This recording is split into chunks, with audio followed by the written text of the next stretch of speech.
gentlemen, welcome back to the Let's Talk Movies podcast with me, John, and David, aka Shamrock Balls. And as David likes to say, right before we get into season 3 of this show, we like to have a little bit of fun here. And we're going to be talking about one of our all-time favorite directors, and also one of the greatest directors ever anyway. I think most people would put him at least on the Mount Rushmore of directors. And that director's name is Steven Spielberg. And today we're going to be counting down the top 10 Steven Spielberg films, but there is a criteria, right, David? Yeah, that's right. Oh, So the criteria. Sorry. Yeah, I was kicking it to you. Yes, I thought you were going to go on there. Yes, the criteria. I'm not even in the zone because we're not doing a movie this week. You know Yeah, it's tough. Do you have you don't even have a saying lined up, probably, right? And I cracked the beer open because we're going to have a little fun with this one. We'll have a bit of fun with this one, but I did actually think of trying to think of some kind of movie there while you were talking. I was like, I haven't done the line. I'm just trying to think something pretty quickly. So when you passed it to me, I was like, yeah, that's right. That's it. So yes, our criteria for this episode is basically this is our top 10 favorite Steven Spielberg movies. So so just to let everybody know who's watching, we're not saying these are his best. It's just basically what are our favorites. What is the films that we most enjoy from Steven Spielberg over the years. And also disclaimer, there is a handful of movies of Spielberg's that I haven't seen, so they will not be in here. Yeah, I haven't seen every single Steven Spielberg movie as well. I tried to catch up, and I did catch up on a lot. Like, I hadn't seen The Sugarland Express, or I had seen Duel, but a long time ago. Same thing with Color Purple. Caught up on a few, but there's still a handful, like War Horse, that I haven't seen yet, or even The Post from like 2018, I think, or 2017, one of those that I haven't seen. So, yeah, he's directed 36 feature films, and this also won't include like the films that he's produced. So you won't see Gremlins, Back to the Future, Goonies on here, or anything like that. Yeah, that's right. So it's only the movies he's actually directed in his career. And I mean, John, I think I've told you before that I'm actually ashamed that I haven't seen the likes of The Color Purple, and I haven't seen Empire of the Sun or Always. And then there's a lot of more of his recent movies that I haven't seen in the last 10 years, the likes of West Side Story, Ready Player One. What else? The Post. The Fabelmans?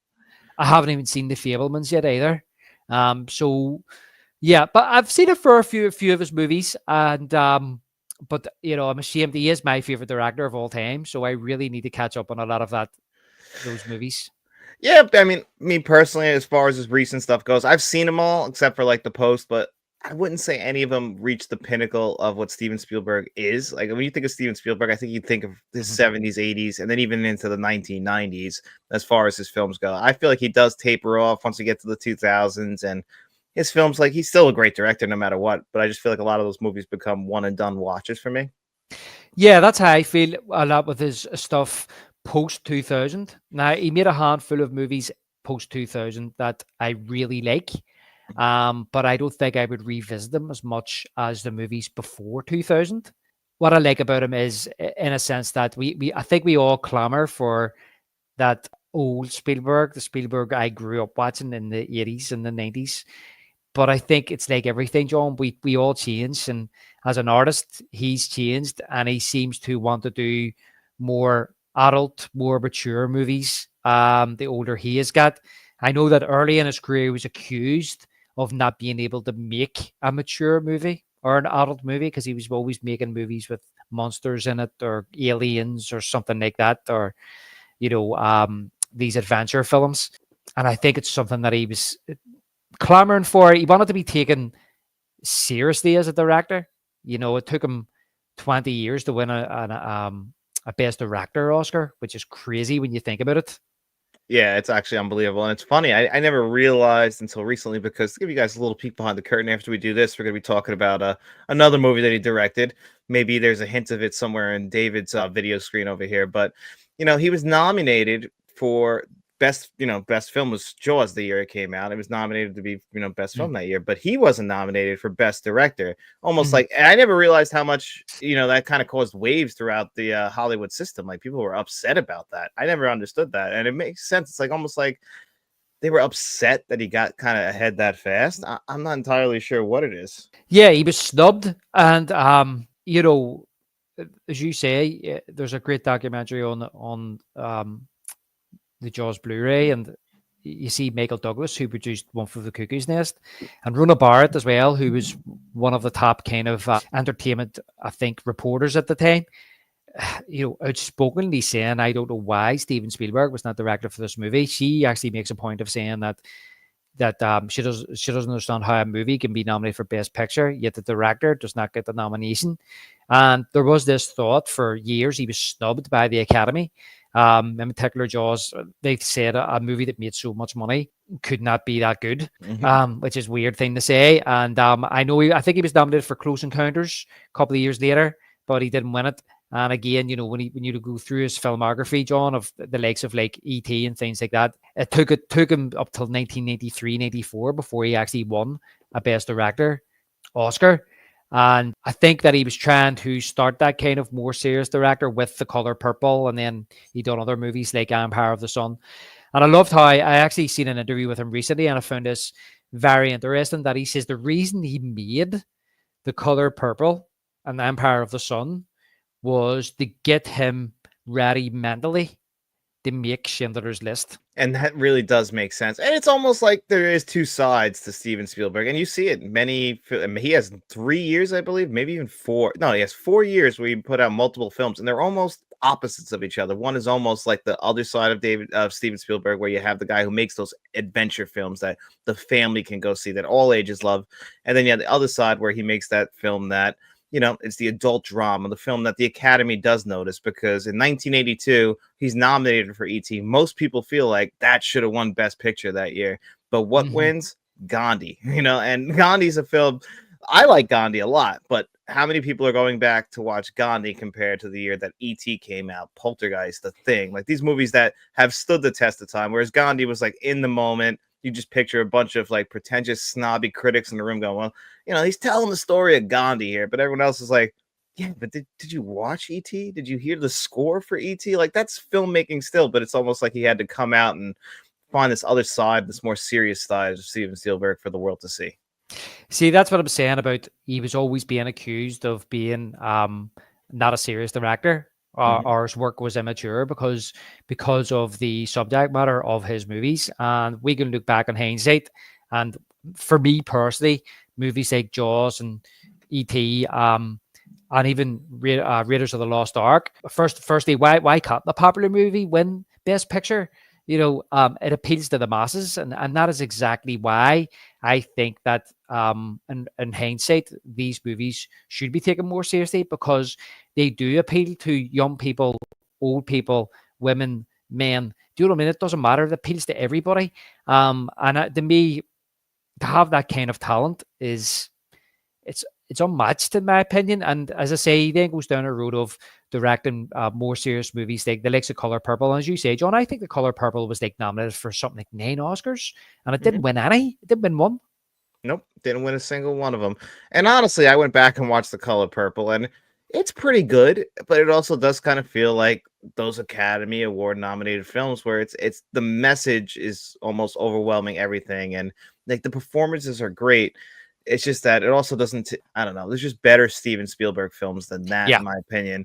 But you're right. It's like he was getting himself mentally. Like it does feel like a warm up. And I really like Empire of the Sun too. I actually think that that's one of the darker Spielberg movies. Like a lot of times, even like when he has like those dramas, he does feel like sometimes he's bending over backwards to give you the happy ending.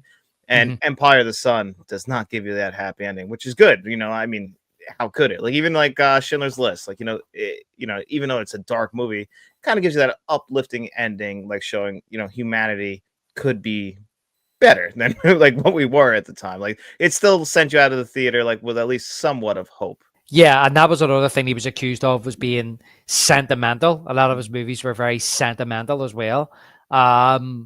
But as I was saying, look, I can't pass judgment on The Color Purple. I can only talk about on those movies historically what was being perceived, and not for 1 minute saying that it should have won all them Oscars or it should have won Best Picture. It's just an example of when he did say, well, I know it's based on a book and it's maybe a more of a serious topic than what he had been doing before that. He got the nominations, but again, it was snubbed. Right. So when he did try, as you say, bend over backwards, and he was kind of trying his hardest to maybe make an Oscar winner, in my opinion, at that particular time because of some of the backlash he was getting. And I think it hurt him. I I really think it think it did too. hurt him for years. Yeah. I seen an interview with him even in I think it was at the early 90s. Was it before Schindler's List?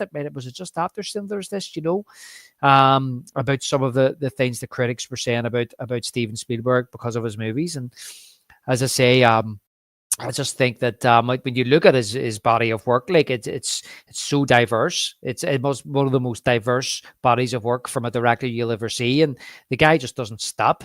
He's like a machine.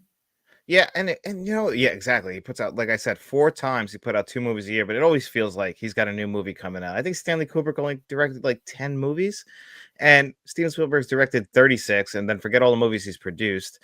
But what I just feel like with Steven Spielberg is people couldn't get out, especially the critics, they couldn't get out of their own way when they were walking in the theater because you're supposed to be good at your job as a film critic. So you should have been able to see the Mm-hmm. themes built into these adventure films, like watching Close Encounters and E.T.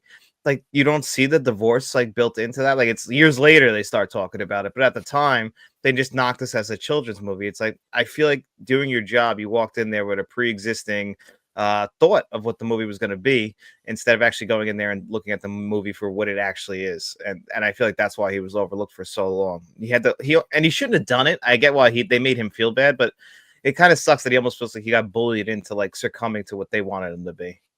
Yeah, and you saying that, John, as well. Like I've heard subtext about Jurassic Park, about having children and things like that, and you have that kind of family dynamic in Jaws, and as you said, Close Encounters and ET to do with divorce and things like that, which is stuff that he basically experienced as he was growing up, and I mean, when he talks about making ET, it was originally the idea was originally about a family going through divorce, or you know what I mean? It wasn't about an alien, but I love how he really shows all the subtext in through his movies, that it's not so on the nose. It's not hitting you over the head with it, No. and I think that when it is, as you say, too much on the nose or over the head, then it's too much.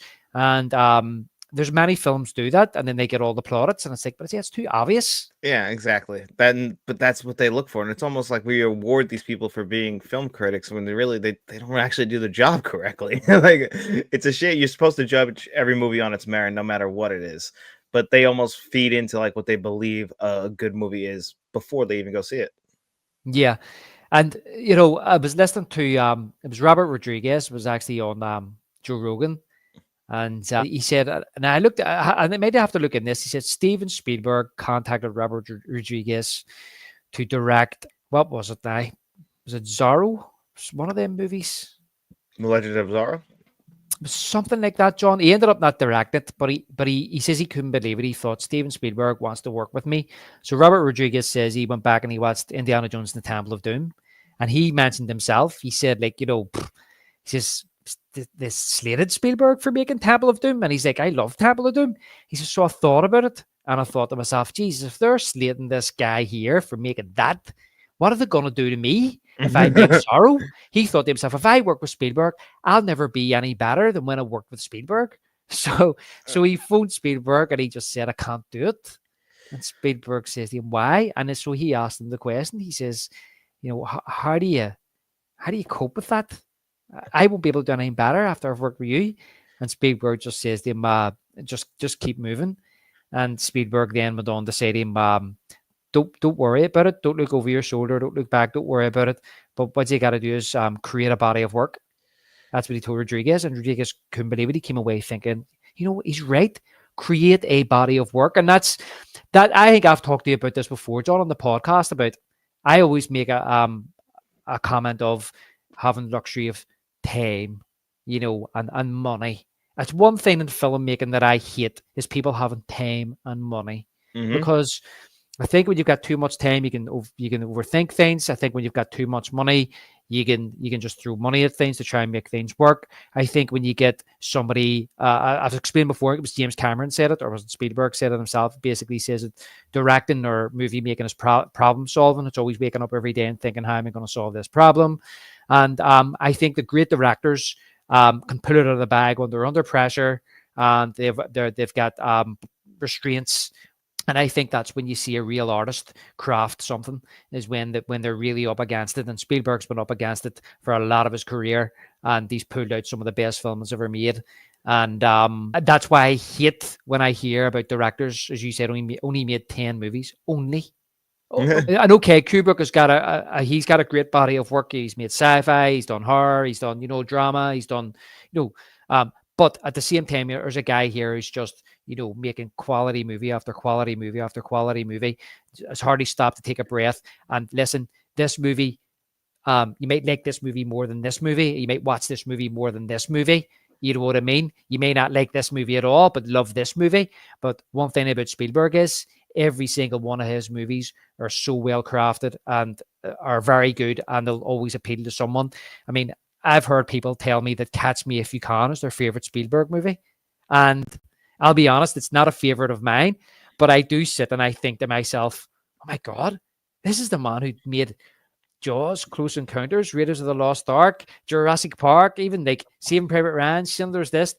And I'm like, their favorite is Catch Me If You Can. And I can't be critical of that, because the movies I just described there, that may not just be their taste. Taste is a big thing. People Yes. that like you were saying, like no matter what, his movies are well crafted. Like I know you said you didn't see Always, but I always heard it's always like down there with The Terminal. Oh, the Always is bad, but I was like, you know what? Let me go watch Always, because I like that sentimental stuff. There's always times when a melodrama will get me, so I'm like, okay, and I've really come around on Richard Dreyfuss since we've been doing the show, like on as far as appreciating him more. So I was like, oh, let me give it a try. And you know what? I love the movie. It didn't make my top 10, but I really enjoyed Always. And I'm like, why do people just not like this? Like, I just think it's, of the time, you were getting more quality films. And this seemed like a lower Spielberg film, but I feel like still a lower Spielberg film is better than most films that come out today, which is crazy. Like, you watch a bunch of modern films and go watch Always, you'll be like, holy shit, this is a good movie, because it is a good movie. Yeah, and exactly, John. And again, I'm ashamed to say I haven't seen Always, and I need to watch that movie, especially with Dreyfus in it. And yeah, it's like, Catch Me If You Can is one of those movies. It's a what do you call it? It kind of harkens back to those 1950s kind of heist movies. Do you know what I mean? Yeah, Like an it's like a little Ocean's, caper. yeah, a caper, like an Ocean's 11, and even how it starts and stuff with kind of like the I don't know, the soul bass kind of credits coming on, and the way the music being played is very Bernard Herrmann and stuff like that. It's a well-made movie. It's a very good movie. It's just not one of my favorites, but I can understand how somebody who maybe isn't a big fan of those kind of action-packed roller coaster Spielberg movies about aliens and monsters and adventurers, I can understand, or maybe not even the serious dramas like Schindler's List or Saving Private Ryan, I can understand how they can be really love that movie. So yeah. So that's what I like about Spielberg, is talking about his body of work. He's every one of his movies are quality. Yeah, and another good example is I saw West Side Story, his West Side Story in theaters with my wife Faith, and I don't like musicals. Like, I didn't walk out of West Side Story feeling like I saw a great movie. I didn't enjoy my time there, but my wife is moved to tears by the movie because that's more her taste. She loves musicals, so it's still a very well made movie. It's just not a movie that speaks to me. I can't say that the craftsmanship of the movie is bad, because it's still a well made Steven Spielberg movie directed at a different audience. And like you said earlier, maybe you didn't like that one, but then a couple years later, a serious drama essentially about his life, The Fablemans, comes out, and that might be more your speed. But either way, or they're both well-made films. Yeah, well, the thing about West Side Story, I haven't seen it, and the reason I didn't want to watch it is because it's not my thing, like you say, and that's not to say I won't check it out at one time or another. But Spielberg always wanted to make a musical. His Mm-hmm. whole career, he's put wee musical numbers in throughout his movies over the years, like the start of Temple of Doom. But like he's always wanted to make a musical, and I think that was just a vanity project for him. It was just like, I want to do it. And I was going to say earlier, I think he's the only director in Hollywood who can make a loss on his movies and it's okay. Yeah, Like, I would say what I mean is now, like, right? He can make a loss on his movies and it doesn't matter. I think it's him and Scorsese. I think no matter what, the studios will take the loss on it, no matter, just to work with them and be like, at least the worst case, it's like the movie will have legs forever where people will rent it, because, like, people are always going to revisit their projects, because you see these big budgets for both of their movies and then you see the returns and like, And it's just because people don't realize, or new film fans don't realize like who these guys are. They look at them as old directors. Then there's us who remember when like their movies were coming out, what they meant to us. Yeah, well, they're not. I think that Spielberg isn't like the big blockbuster guy anymore.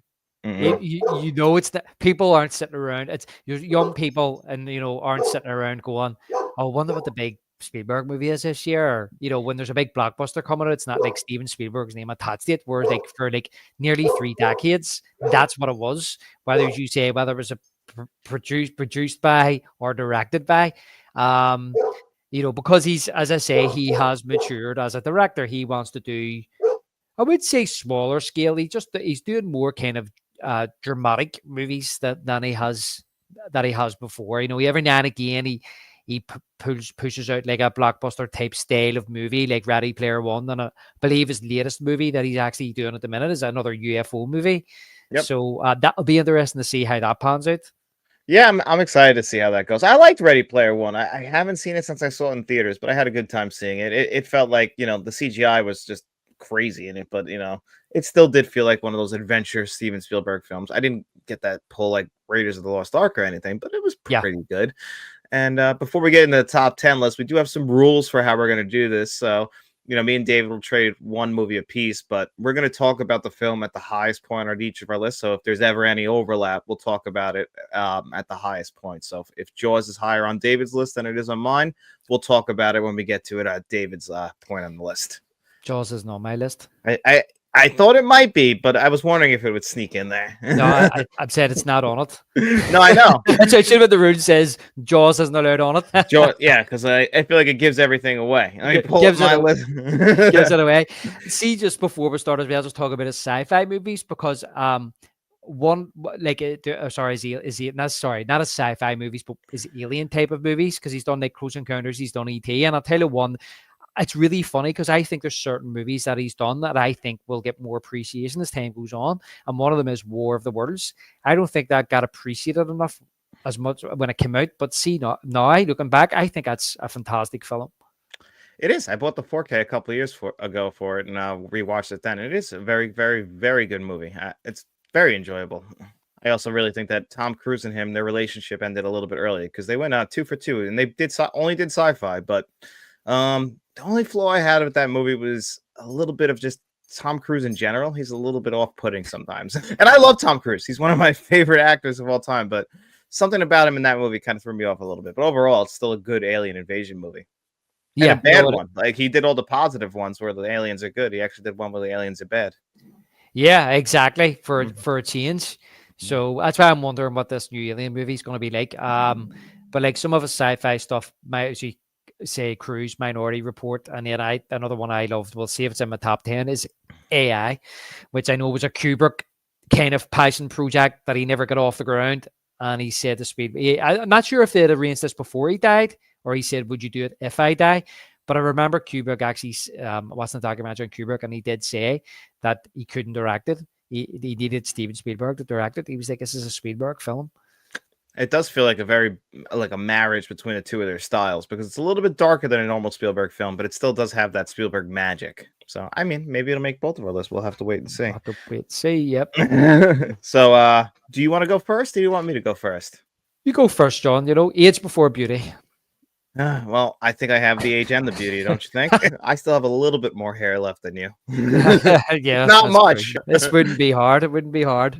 Mine's Apache lawn at the moment. But at number 10, I got Saving Private Ryan. Okay. Did that make your top 10? It's made my top 10, yes. It's a little bit higher, though? So it's a wee bit higher. All right, so do your number 10 then. Okay, my number 10 is The Lost World.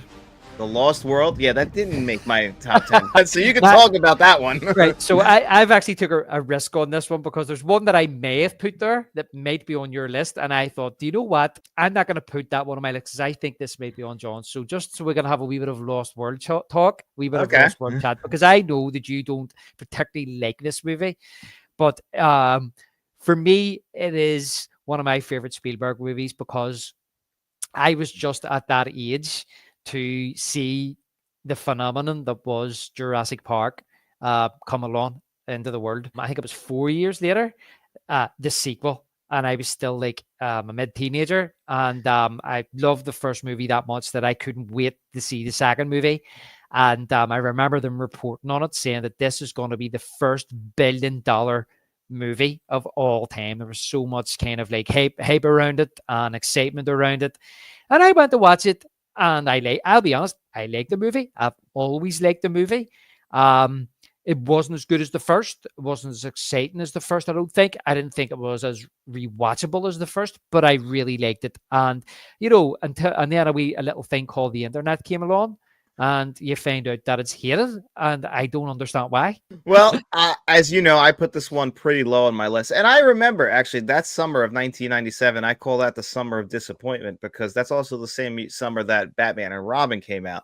Now, when both those movies came out, I did like them. I liked The Lost World. It's just, I remember specifically because I loved Jurassic Park and I was young. And I just felt like the trailers really led me to believe that it was going to be in the city more, and it wasn't. It was mostly, they didn't go to San Diego to the very late in the third. It was very similar to Jason Takes Manhattan, where Uh-huh. they kind of seem like they were promising this, where it just takes place on an island adjacent to the first Jurassic Park, and they make Ian Malcolm the lead. And I love Jeff Goldblum. I just didn't think he worked as well, at least that character, as the lead. Like I didn't buy him as his father. Like Jeff Goldblum just doesn't fit that fatherly type to me. So that bothers me too. And then the CGI just somehow looks worse 4 years later. Yeah, well, what some of the things that I actually like about it, John, is the fact that they went darker. They did. They did go darker, and that's kind of typical of like, if you're going to do a trilogy of that time, what Spielberg and Lucas were doing with like Star Wars and then kind of Indiana Jones. So they went that more darker route. I understand the criticism of Ian Malcolm. I watched the movie recently, like a couple of years ago, and after watching it, I kind of went, "This would be the same movie if he wasn't in it." He doesn't really have anything to do, and yeah, that's a big criticism. And the only thing I can think of there is that I read the book, and the book's enjoyable, nowhere near as good as the original book, but again, they shoehorn Ian Malcolm into that book, even though he was supposed to die in the first book. And it's kind of like, yeah, do we really need Ian Malcolm here? So it was like he was mandated to bring Jeff Goldblum back, maybe because he was the most popular character in the first movie. Look, I still like Jeff Goldblum. I like watching Jeff Goldblum, but I do like the supporting characters in the movie. I like that it went in a different direction. I like the fact that they just didn't do the same thing over again, and I like the extra dinosaurs that they brought into the movie, especially the wee combies. I mean, I thought that was some of the most horrifying scenes in Jurassic Park was those wee small ones, like eating people, because like somehow that kind of feels worse than a giant dinosaur ripping you in two.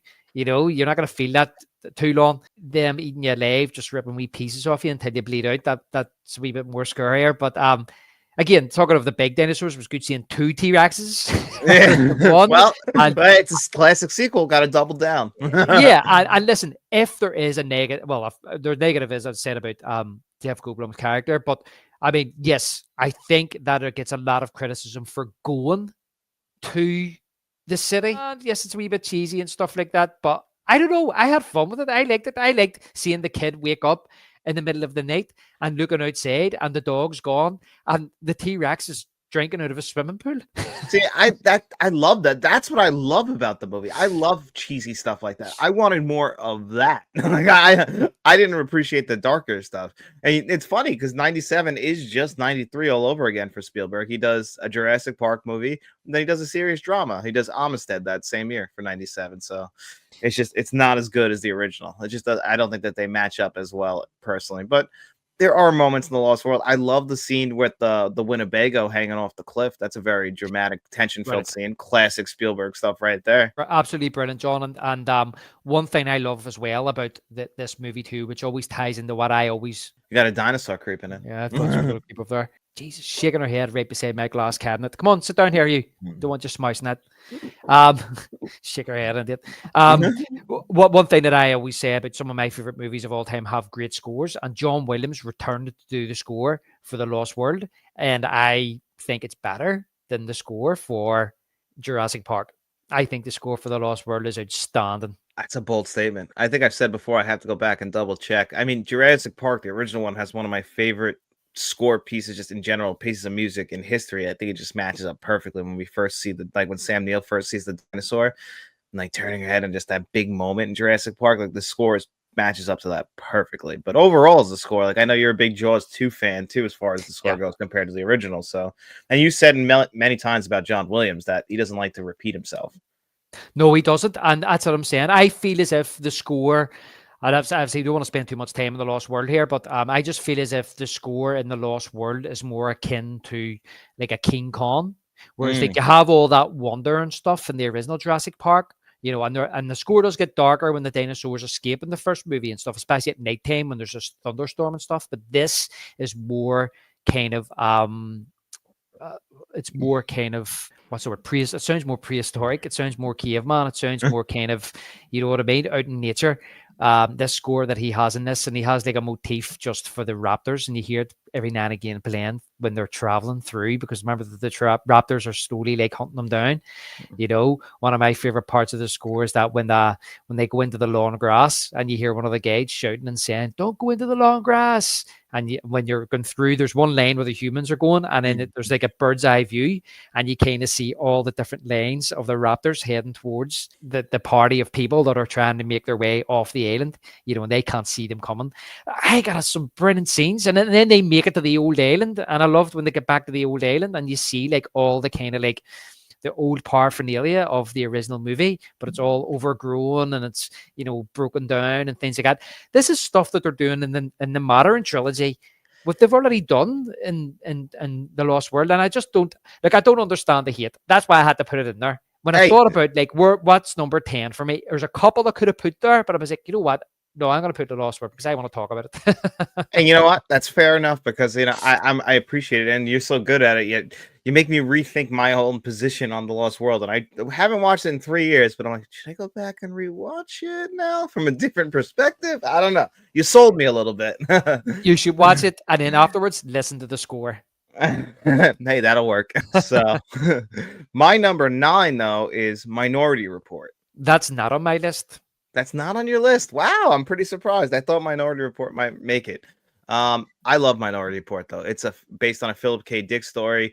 One thing about this, I'm going to spoil Minority Report. That kind of helps it because I feel like this is the kind of Spielberg movie that bends over backwards to give you the happy ending.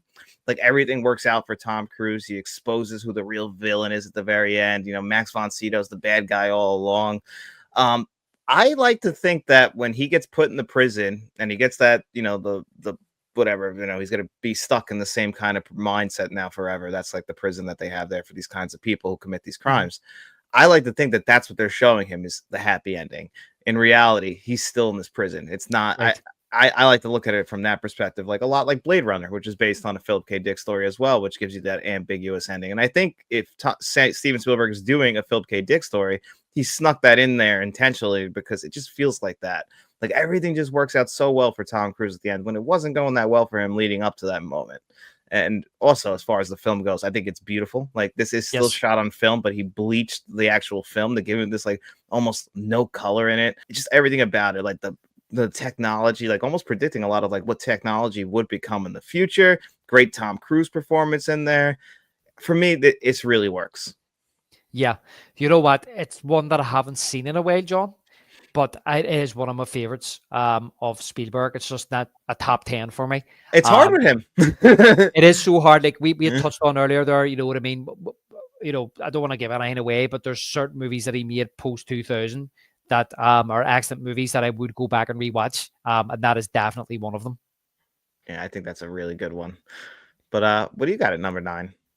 Um, yeah, I'm sorry I couldn't expand much on it. It has been a Hey, while since I've watched Minority Report, but I do really like it. I did have it in DVD, but I recently just gave it away because I am going to upgrade on certain movies, and that is definitely one of them I need to upgrade on. well, we're both. Well, the problem is that it doesn't have a great Blu-ray, and it's been stuck. People have been asking for a 4K for that for years, but it's owned by Fox and Disney, so that's why we haven't gotten it. So it's not, you know, it's better just waiting because hopefully it gets a 4K Blu-ray soon. That's what I've been doing. I don't own that physically either. Yeah, look, there's a few movies there which I've been talking about this when I was creating my collection. When you done the video on it, is that I am holding out for 4Ks now rather than actually buying a Blu-ray. Yeah, why wait? Because spend the money twice. Because I've gotten burned. Like Blowout was the one where I bought the Blu-ray, and then like I think a month later they announced the 4K, and I was like, well, that fucking sucks. And you probably got it cheap too, thinking you were getting a bargain, and Yeah, they know the 4K is coming. You don't.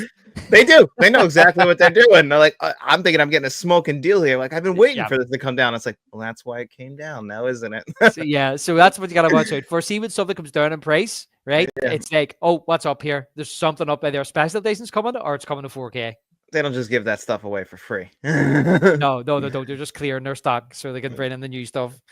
Um, yeah. So my number 9 is the Sugarland Express.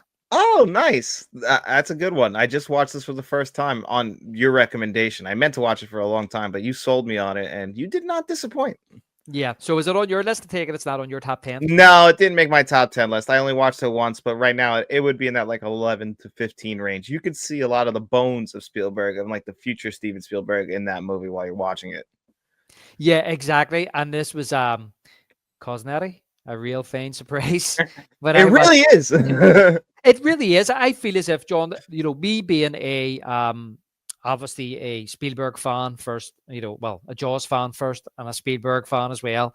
And just Jaws being his third movie, his second major motion picture, and being his big hit and putting his name making his name a household name, right?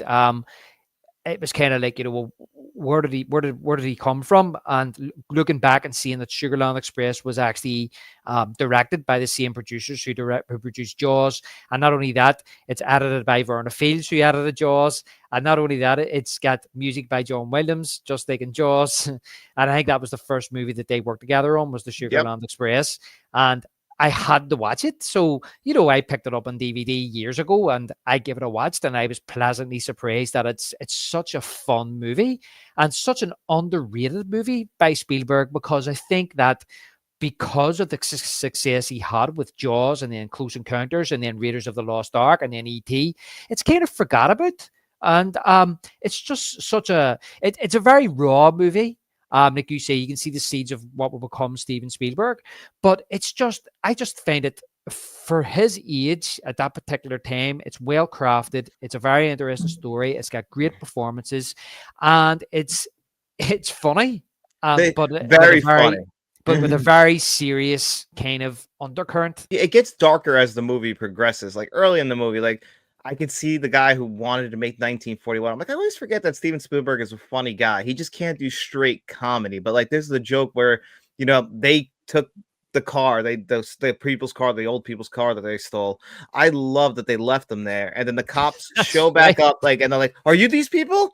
And they're like, "Yes, yes, yes, we are." And they're like, "It's okay, okay, stay right here." And then they drive away, and they're just standing there still. I'm His like, standards, right? He's like, "Stay here." And he yeah. drives off. That's right. And yeah, and I think, I don't really think I've watched the Goldie Hawn movie before, but her in that movie, she's fantastic, She's and great. Overboard, she's great. Very similar character, actually. yeah, and look, I watched it last summer. I would have given it another watch for this podcast, only as I say, I give the DVD away to my dad. And I asked him, "Have you seen that?" He says, "No." I said, "It's a great movie. It's underrated." But yeah, I just it has to be in the top 10 for me because it is a favorite of mine, as I've said, and it's just, to me, it's that raw Spielberg that we very rarely see, because in such a long career, he's been accomplished for so long. It's nice to go back and take a look at that and see the seeds of where he came from. There's an innocence to it or something. Yeah, there really is. And it's funny because I like to go back. I never saw the movie before, so I was watching it and then I watched it and I was reading what what critics wrote at the time about the movie. And it's just funny. Like it gives me chills like reading about how, oh, keep an eye on the guy who directed this movie, Steven Spielberg, because if you're gonna see this movie for anything, see it for his direction. And then there's actually a lot of critics who are critical, like saying that the guy spends too much time focusing on the police cars instead of focusing on character develop, which I was watching the movie and I was like, I can see that because I really enjoyed the characters themselves. And Yeah. sometimes there would be long sequences where they wouldn't focus on them at all. But like when there are three of them are just sitting in the car talking, and these are people from like the deep South, not the most intelligent people, but you end up starting to care about their relationship. And then it gives you a sad ending. Like, speaking of sad endings, this movie actually does have it. Yeah, I feel as if when you get towards that end, and you're rooting for them, as Spielberg does. You're rooting for them to kind of succeed, but you want them to succeed in the right way because their hearts are in the right place. It's just they're doing it for all the right reasons, but they're doing it the wrong way. And they're getting in their own way. They don't know how to like prevent it because they're not like this whole thing. And then when you read about actually the true story and like after everything was said and done, a year and a half later, she got her kid back. So it's like all this could have been avoided had they just held out and let the process do the process. Yeah. And then as a parent as well, you can kind of understand why they want to do what they want to do. There's that side of it too. But there is kind of like you're sitting going, this isn't going to end well. You're not getting away with this. No, I understand why you want to do that for your kid. If they threaten to take your kid away, and really it's like if you served your time and you should be allowed to have your kid back. I get what you're fighting for. It's just that, unfortunately, you're on the wrong side of the law and they're not going to lose. Yeah, exactly. So, yeah, plus that whole 70s kind of feeling about the movie too, but also appeals to me as well. Yeah, those old police cars. I love that. The tone of it. It's just such a different time. Like I had to ask my wife Faith if this is true because I've never seen a prison where you can just basically walk right out the front. They trust you so much. And like I'm like, I guess that's only like in the 70s where people kind of realized I'm getting out soon. Why would I bother trying to escape? Because I'm like, I don't think they have those anymore. I could be wrong, but I have no idea. Yeah, that's true. Something of yesteryear. Yeah, it must be. So I really enjoyed that movie though, but I'm glad that made your list.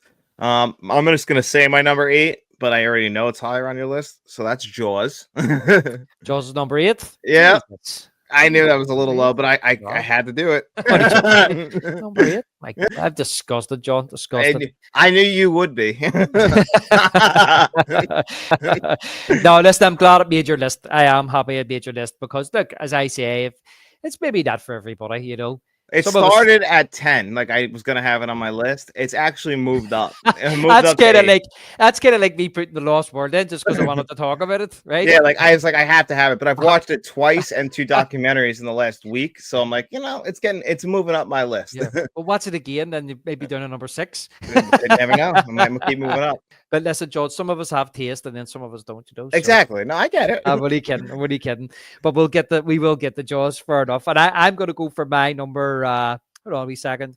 What's that there? That's 10-9. My number 8. My number 8 is Duel. Duel. Wow, another good one. Another one that I saw this when I was a kid, and I rewatched it. Bought the 4K again because you told me how good this was and how much you loved it. And Duel is one that would be in that 11 to 15 range. It is great. I'm glad this one made you a top 10 as well. Again, I bought this. I seen this on DVD years ago. I can't even remember buying it, but I bought it. I think it was because it was like Spielberg's first movie, but it was actually a TV movie. And I believe it was released as a movie in Europe. So that's why it's on the list, because it is his movies. We're not really talking about any of his TV work, but it was originally like a movie of the week. A TV movie of the week type of deal, where it was like a one-off they would show on an American television. And again, it was that well crafted and directed that they actually went back and shot extra scenes and released it in Europe. Again, it goes back to Sugarland Express, John. I could maybe interchange Sugarland and Duel. I'm not sure, but I hadn't seen it in so long, so I put it on a couple of weeks ago for the pod, and I really enjoyed it. Again, I forgot how good this movie actually is, and again, it's just the rawness, and it just shows you the seeds of what Spielberg would become, that talent that was there. Now, this was a movie that he was told he had to film in 10 days. And, it feels like a movie that had to film in 10 days with some incredible shots and sequences and tension built in. And it's really just a game of cat and mouse, which I've complained about movies like Mad Max Fury Road for being. And yet when I watch this movie, pretty much contradicts everything I say about Mad Max Fury Road because I was locked in the entire time. Yeah, it's fabulous. It just follows this one guy. His name's David Mann, and his name Mann because he's supposed to be like every man, and he's just traveling. He's a traveling salesman, and of course, he overtakes this massive truck, and it turns out the guy in the truck is a psychopath and a serial killer, I guess. And he tries running him off the road, and that's what the whole 90 minutes is, as you say, is this cat and mouse of them, and him trying to escape him. And then I love even like the tension you see him kind of build up when he goes to the diner. My And it's favorite like, scene in the movie. I yeah, love that diner sequence. It's amazing just looking at, and it's not even just the tension built in, but looking at the diner of the 1970s and these characters in the diner, just so yeah. well shot. No, I thought the guy who he confronts in the diner when he goes up and he says to him, "Why don't you just knock it off?" I'm like, that guy eating the sandwich has more patience than me because it took him to I would have slap him the killed sandwich. Yeah, but it him. took him to when he slapped the sandwich before he got up and hit him. I'd be like telling him to go away before that. I'd be like, because he kept going, "I know what you know what you're doing. Stop it." And he's like, "I'm just having a sandwich." And like when he realizes he's wrong, like how embarrassed are you? But I guess he's not embarrassed because he's just so petrified at that moment, and he's clearly like at the end of his rope, like losing his mind. Yeah, he is exactly. He's just so scared that. Yeah, he's scared for his life. But it's such a great wee movie, and I think that it's kind of its time, but it's still very watchable. It's not dated in a sense that you put it on and go, I can't watch that. But you're hooked from the very start. I forgot even how it opened, and I think to myself, did Tarantino get this part of this from this movie where it starts where he's leaving his garage again, POV just of him leaving his garage from his house, and you can just hear the radio. There's no Yeah. score. He's listening to his radio as he's traveling on the road. You don't even see him yet. I think it's fantastic filmmaking. It is, and it just shows what he could do, like, and how he has all the visions in his mind. Like, even like just to circle a little bit back, I was noticing the shots in this, but even in Sugarland, there's an early shot in the movie where they must have just found this sign where for some reason they have a built-in like viewing, like a square where they could shoot the camera right through as the car's traveling, and then as they zoom out, you see the sign. It's an incredible shot, and it's just like him making the best of the budget he has, making shots seem bigger than they would be for a movie like that. Yeah, exactly. And I watched the special features on the DVD that I had. I haven't watched them in years because I haven't watched Duel in years. I don't know why. I used to watch it all the time, and then I haven't watched it in a long, long time. And Spielberg was talking about his directing career and the fact that he didn't want to be a television director and he was picking and choosing what he wanted to do to the point where because he couldn't get any big jobs. And he was using that as like an apprenticeship, but there was so much rules within television that you couldn't do. And I remember reading a Spielberg book years ago where he wanted to put cameras under people's armpits and film from their armpits and things like this just to get interesting shots. But he said he got to the stage where he was literally starving, where he had to go to Sid Sheinberg. Sid Sheinberg run Universal Pictures and actually had him on a 6-film deal. But he wanted him to learn his craft by directing television. But Spielberg seen that as below him, which back in the 70s, television today is very prestigious, but back in the 70s, television was like seen as a step down from a big step down from doing motion pictures. So eventually he phoned Sid Sheinberg, says, listen, you know what? I'll do anything you ask me, anything you want. And he says, okay. And he started directing television. But what he found was that there's certain rules of television. For example, he says he says in movies you could do like master shots and stuff like that. And he says you only done close-ups when you were actually trying to push home a point. Whereas television, a lot of the shots were all close-ups of their faces. And that was because televisions in the house were so small, right? So you had to show their faces all the time. But what he started to do master shots in television. And that was innovative of its time. So he was even pushing that through television forward at that particular time. But that got him noticed. He says it got him noticed by people.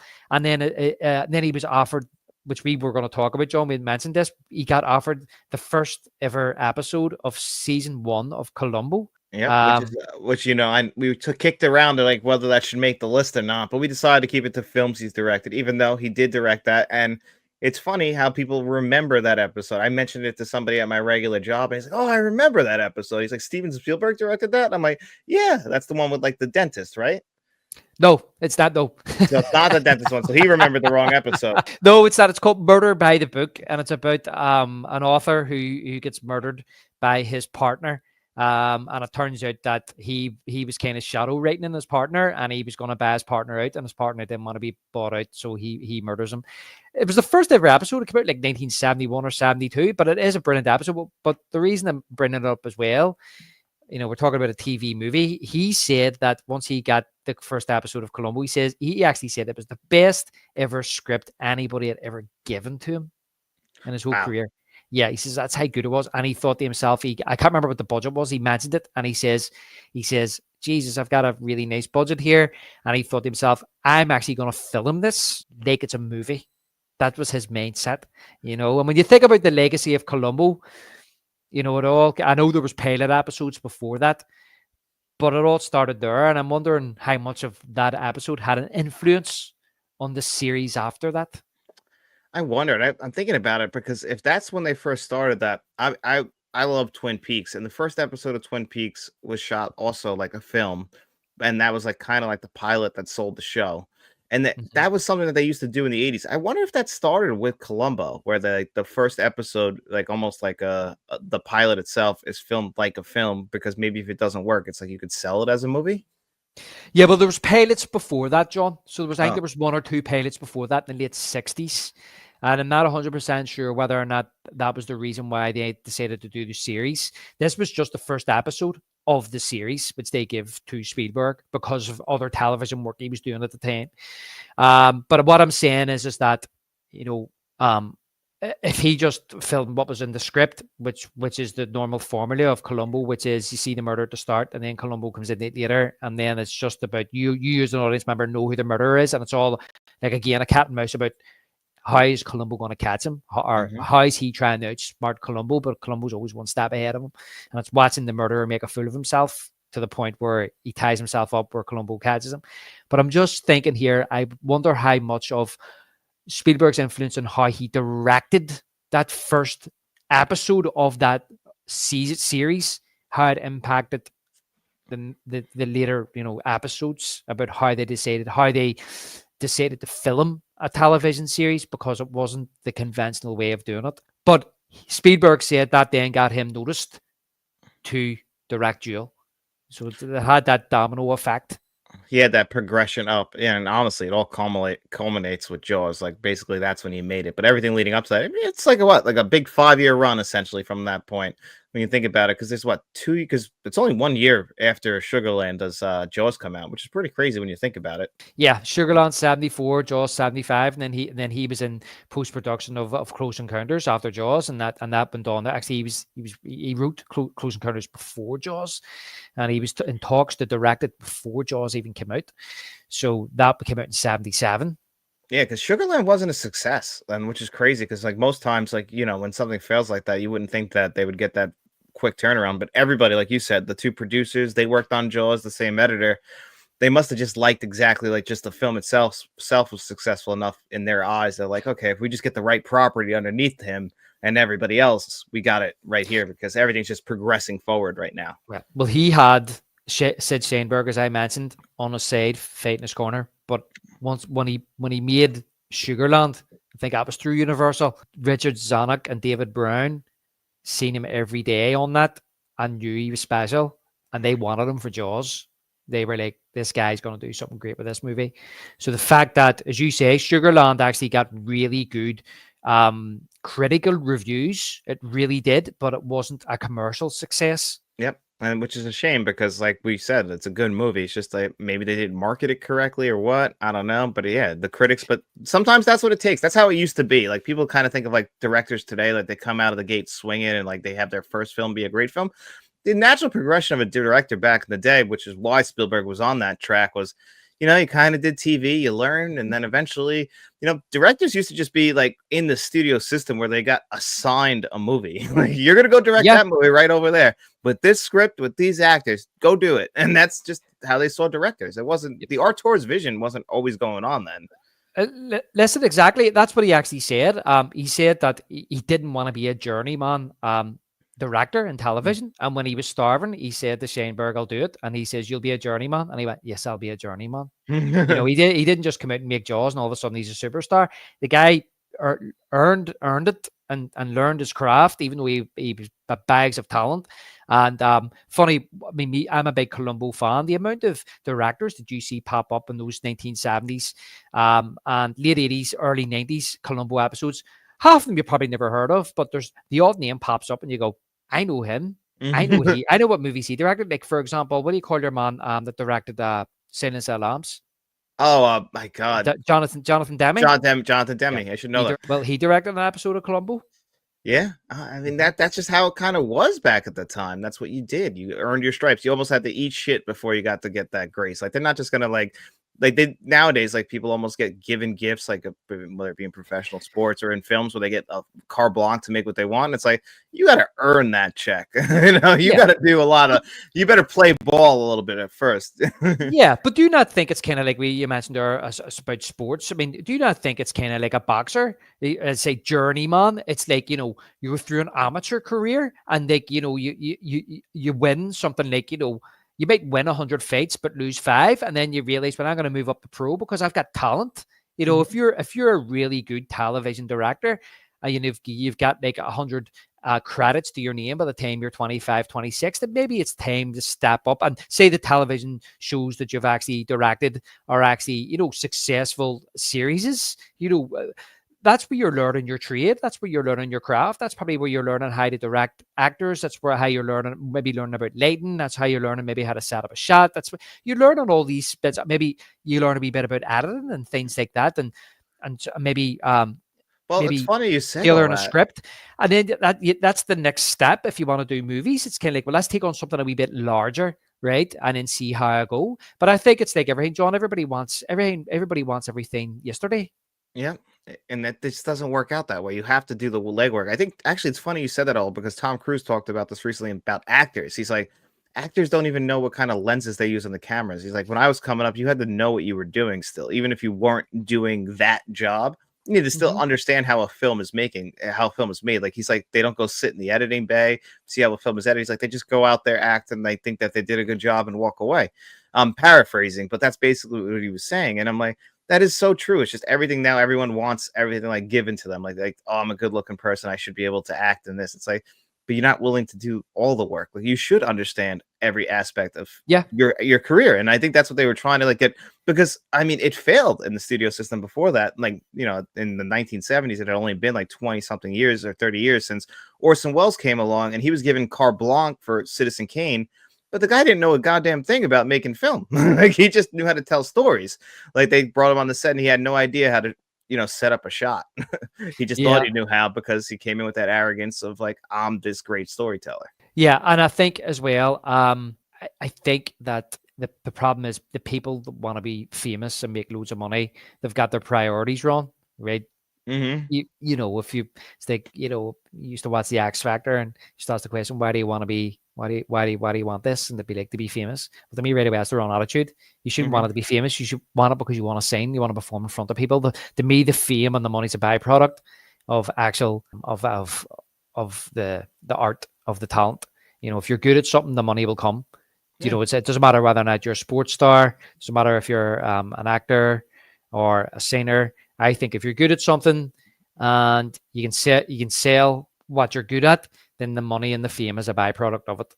You shouldn't. I personally don't think you should be doing something to be famous. Or okay, everybody wants to earn a living. Would it be nice, so we can live comfortably? But yeah, that there's a difference between maybe earning money to live and then becoming a multi millionaire. That's different. But Yeah. Look at Tom Spielberg to Cruise me and is Spielberg. yeah, Spielberg to me is an artist. He just wants to make movies. Spielberg's the type of guy that okay, he's worth, I don't know how much he's worth now, probably billions. He's built that over a career, but you watched it recently. He made a comment about the swimming pool or the head scene in Jaws where he used Yeah. the editor's swimming pool. And he says, I used the editor's swimming pool because I didn't have a swimming pool back then because I was a poor director and Jaws hadn't come out yet. And he said as a joke, but Spielberg to me, I think is the type of guy that if say he was earning $100,000 a year to make movies, he would still do it. Yeah. He doesn't have to make like look at Tom Cruise and Steven Spielberg right now currently. They're both rich enough that they never have to work again, but they continue to work constantly because they love what they do and the art comes first. I agree. Steven Spielberg, if he was only making 100 grand a year, as long as he got to keep making films, which is what he truly loves to do, he would see that as a win. Yeah, exactly. And I think that's where when people get their priorities wrong, John, I think that's the issue where people want their first film to be a big hit, when people want to be the star of the first film they ever do. That's where it's wrong. I agree. So that your number 8? That was my number 8, John. Yeah, we spent a lot of time on that. So my number 7, which might be surprising, but I actually have Schindler's List at number 7. that didn't make my list. I thought it might not because I get like a lot of people might see this as like the culmination of like pretentious Steven Spielberg. This came out the same year as Jurassic Park. This was the one that won Best Picture. This is the one that John Williams won Best Score for. He won Best Director. But I actually do truly love Schindler's List for a lot of different reasons. I love Liam Neeson in this movie. I think that he gives a great leading performance. I love the choice of black and white. And the only little bit of red in it. I love how this movie looks just from like, using handheld cameras on the ground. Yeah, I get the arguments. I've heard like people say I can only watch this movie once because it's so dark. And yeah, I mean, it's horrible, but there's Mhm, still like great filmmaking in there that when I watch it, I get like chills. Like Ray mhm, Fiennes is perfect in this movie. Like he should have won an Academy Award for his performance. Like he's a Nazi. He's a fucking monster, mhm. but he's still human. Like he's got a cold that he can't get over, and it's just making him angrier because that's the kind of person he is. He's mad that he can't control his own cold. Like all those little like character moments in there, like early in the movie when we first meet Liam Neeson, and like they're that big scene and like we see him sipping out of that like glass, and it looks beautiful. The movie to me it Yeah. just looks absolutely gorgeous. That I revisit it more than probably other people revisit Schindler's List. I think I've seen this movie like 8 or 9 times, and I know people like I can only watch it once. I'm like I still go back because I enjoy the movie.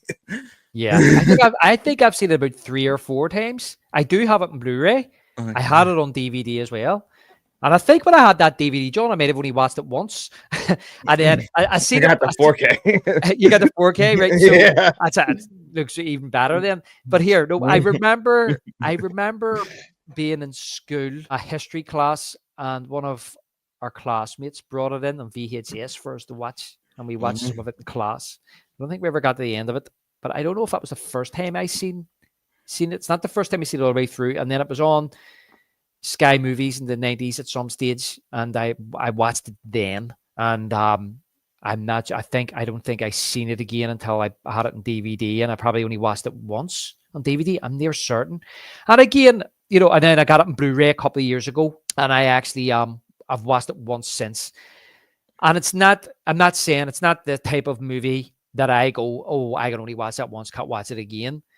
I love history. I love I say love is a very strong word to use, but it's like, history to do with the World War II, Vietnam, World War One, conflicts like that. Very fascinated by it. Mhm. Um, How humans can do that to each other, and this is like one of the craziest things that humans ever did to other human beings.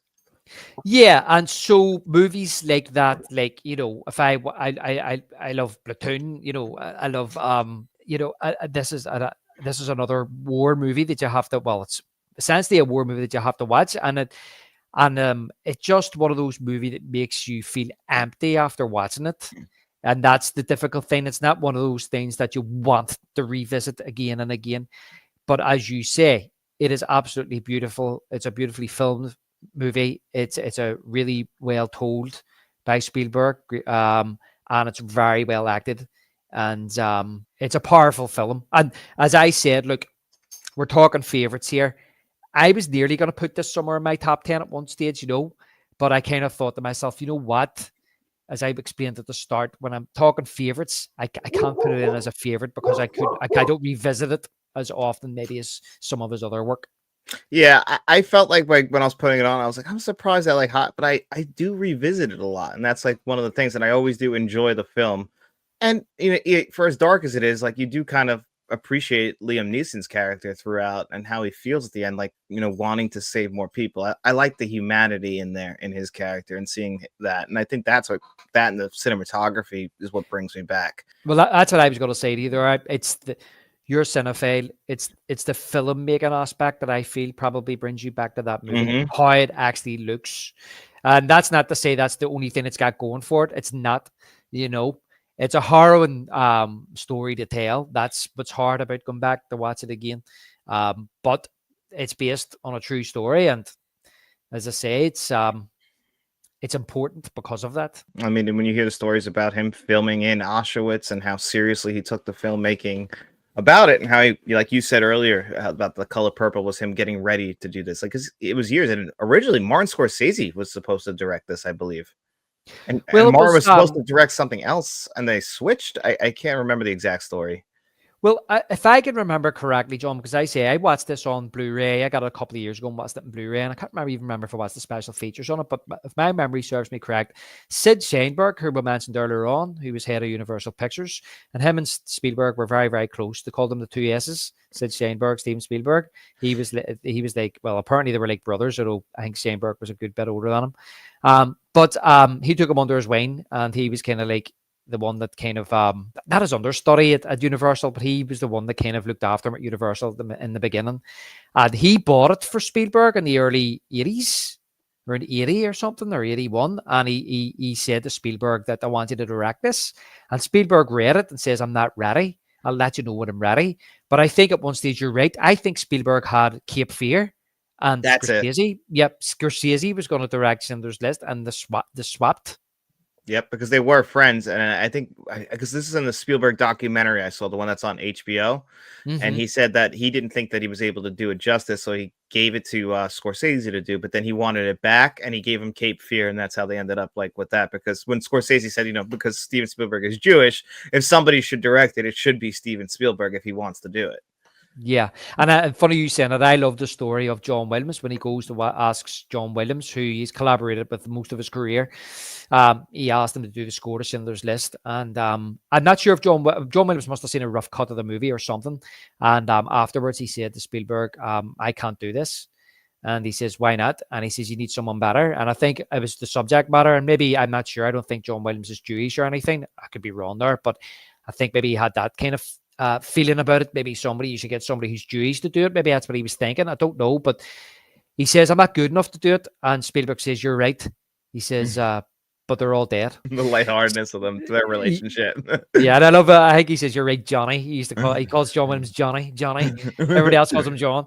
He calls him Johnny. And so that got Williams on board to do the score of the movie as well. And of course, you say he won an Oscar for it. And this was the same year as Jurassic Park. And I remember Spielberg saying that he was kind of like, once Jurassic Park was in pre-production, he was filming Schindler's List out in Auschwitz in Poland.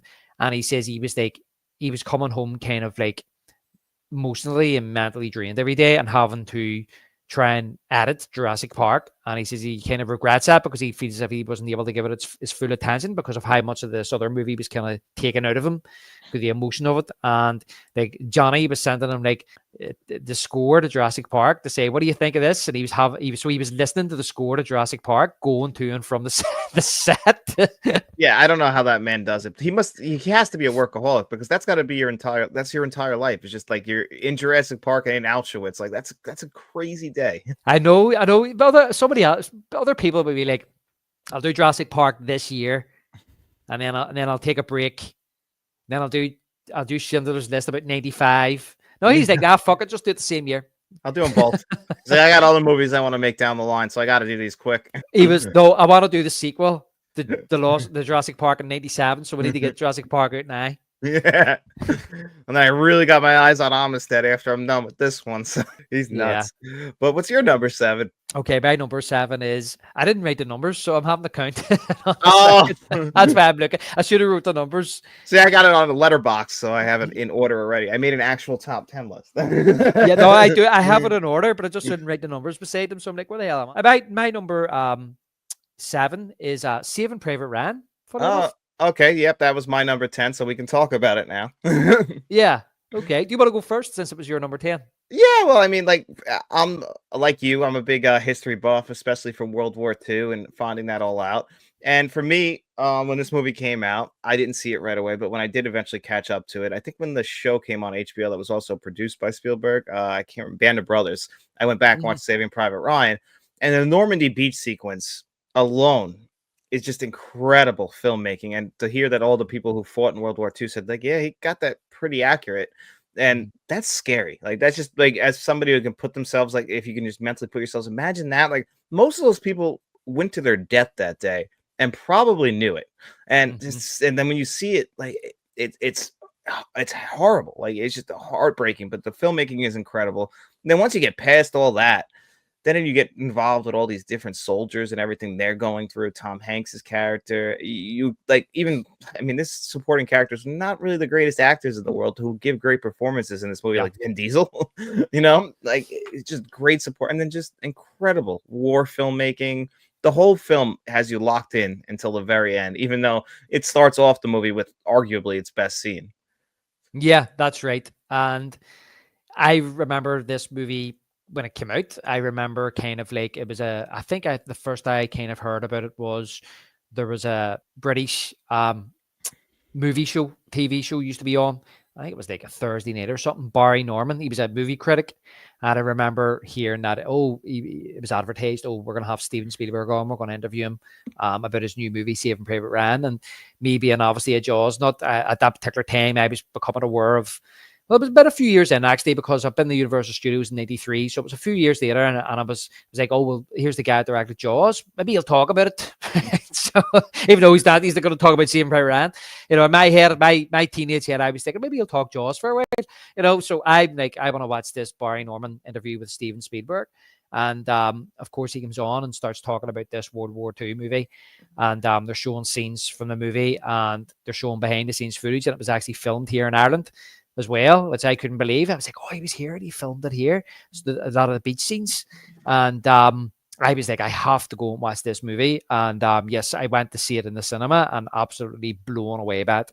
It's such an unbelievable film. And that whole, again, how Spielberg kind of innovates. It's like this, apparently, if I can remember correctly in that interview, he said it was the first time that they ever used real sound effects of bullets actually flying through the air. I could be wrong, maybe I'm misremembering that, but I'm near certain that's what he said. So when you see the movie, and when they open the front of the them kind of like, I don't even know what they're called, John, to be honest with you, like the boats to come out up onto the beach, and you hear the you know what I mean? Like the whistling of the bullets flying over their heads.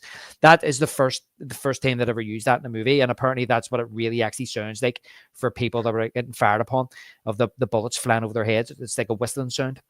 Yeah, it's incredible sound design in that movie. It's just something we don't appreciate. Like when you look at war films from like the past, and then look at a movie like that feels realistic, and it still feels realistic 27 years later. Yeah, well, do you know what? That was one I had actually bought that for my dad on DVD. Must have been the early 2000s, and then when I got my DVD player, I had no reason to buy it because he had it, and then once I upgraded to Blu-ray, at that particular time, I was one of these guys who was like, you know what? If I'm buying it, because Blu-rays were more expensive than what they are now, I was like, if I'm buying a Blu-ray, I want something like loads of special features on it. I want something I can get my teeth into. And it was basically the same. I'd say bare bones. There was hardly anything on it. I'm not saying it was the same transfer. I mean, it was a Blu-ray, but it was like the same kind of disc as you got with a DVD. There was nothing on it. So I thought to myself, I'll wait for a better version to come out. And it never did. The next thing, it was released in 4K, and I didn't have a 4K player. Is that, you've got it there? And I think there's special features on that. Yeah, it's a good amount, actually. Yes. Yeah. So that is another one I need to upgrade to 4K at some stage. Great audio design. You'll love that 4K. I promise you. You'll be very happy with that. Beautiful looking too, because it is a very well crafted film. Yeah, and it's been a while since I've seen it, to be honest with you. But I've seen it about, I don't know, 10 times. Yeah. I've watched that one. The first time I saw that movie was in school. I saw that in school twice in 2 different history classes. Yeah, they got lazy. And one thing, of course, that I think of too is that my grandfather served in World War II, so he did, and I kind of think about, I wasn't at Omaha, but I think about what he went through to fight in that war and survive that war. As I think I've told you before, he was at Dunkirk, and then he served in Burma after the war had ended in Europe. Yeah, you did tell me he served in Dunkirk, because we talked about the movie Dunkirk, which is another one that I think Saving Private Ryan's a much better movie than Dunkirk, but that does have some great war sequences. Yeah, no, I mean, I personally, I wasn't a big fan of Dunkirk, to be honest with you. I put it pretty low on Nolan's list. I found it very boring. And a very, to me, by the numbers. When you watch a movie like Saving Private Ryan and you see the brutality of war, I mean, it has to be shown, and I didn't see that in Dunkirk. I don't know what he was trying to do. I watched it once, John. I just didn't particularly like it. But my grandfather was actually at Dunkirk. So as I say, it, when I said like I then went and watched Band of Brothers and then the Pacific as well, where they're fighting against the Japanese, which is what my grandfather done as well. So it's interesting you just saying watching it in history class, and just when you have like maybe family that actually served, and you see maybe what some of them went through. It's quite scary. Like I may not be here if he didn't come back. Well, Yeah. I wouldn't be here if he didn't come back. No, you wouldn't be, or at least you wouldn't be the same person. So, I'm Yeah. glad he did.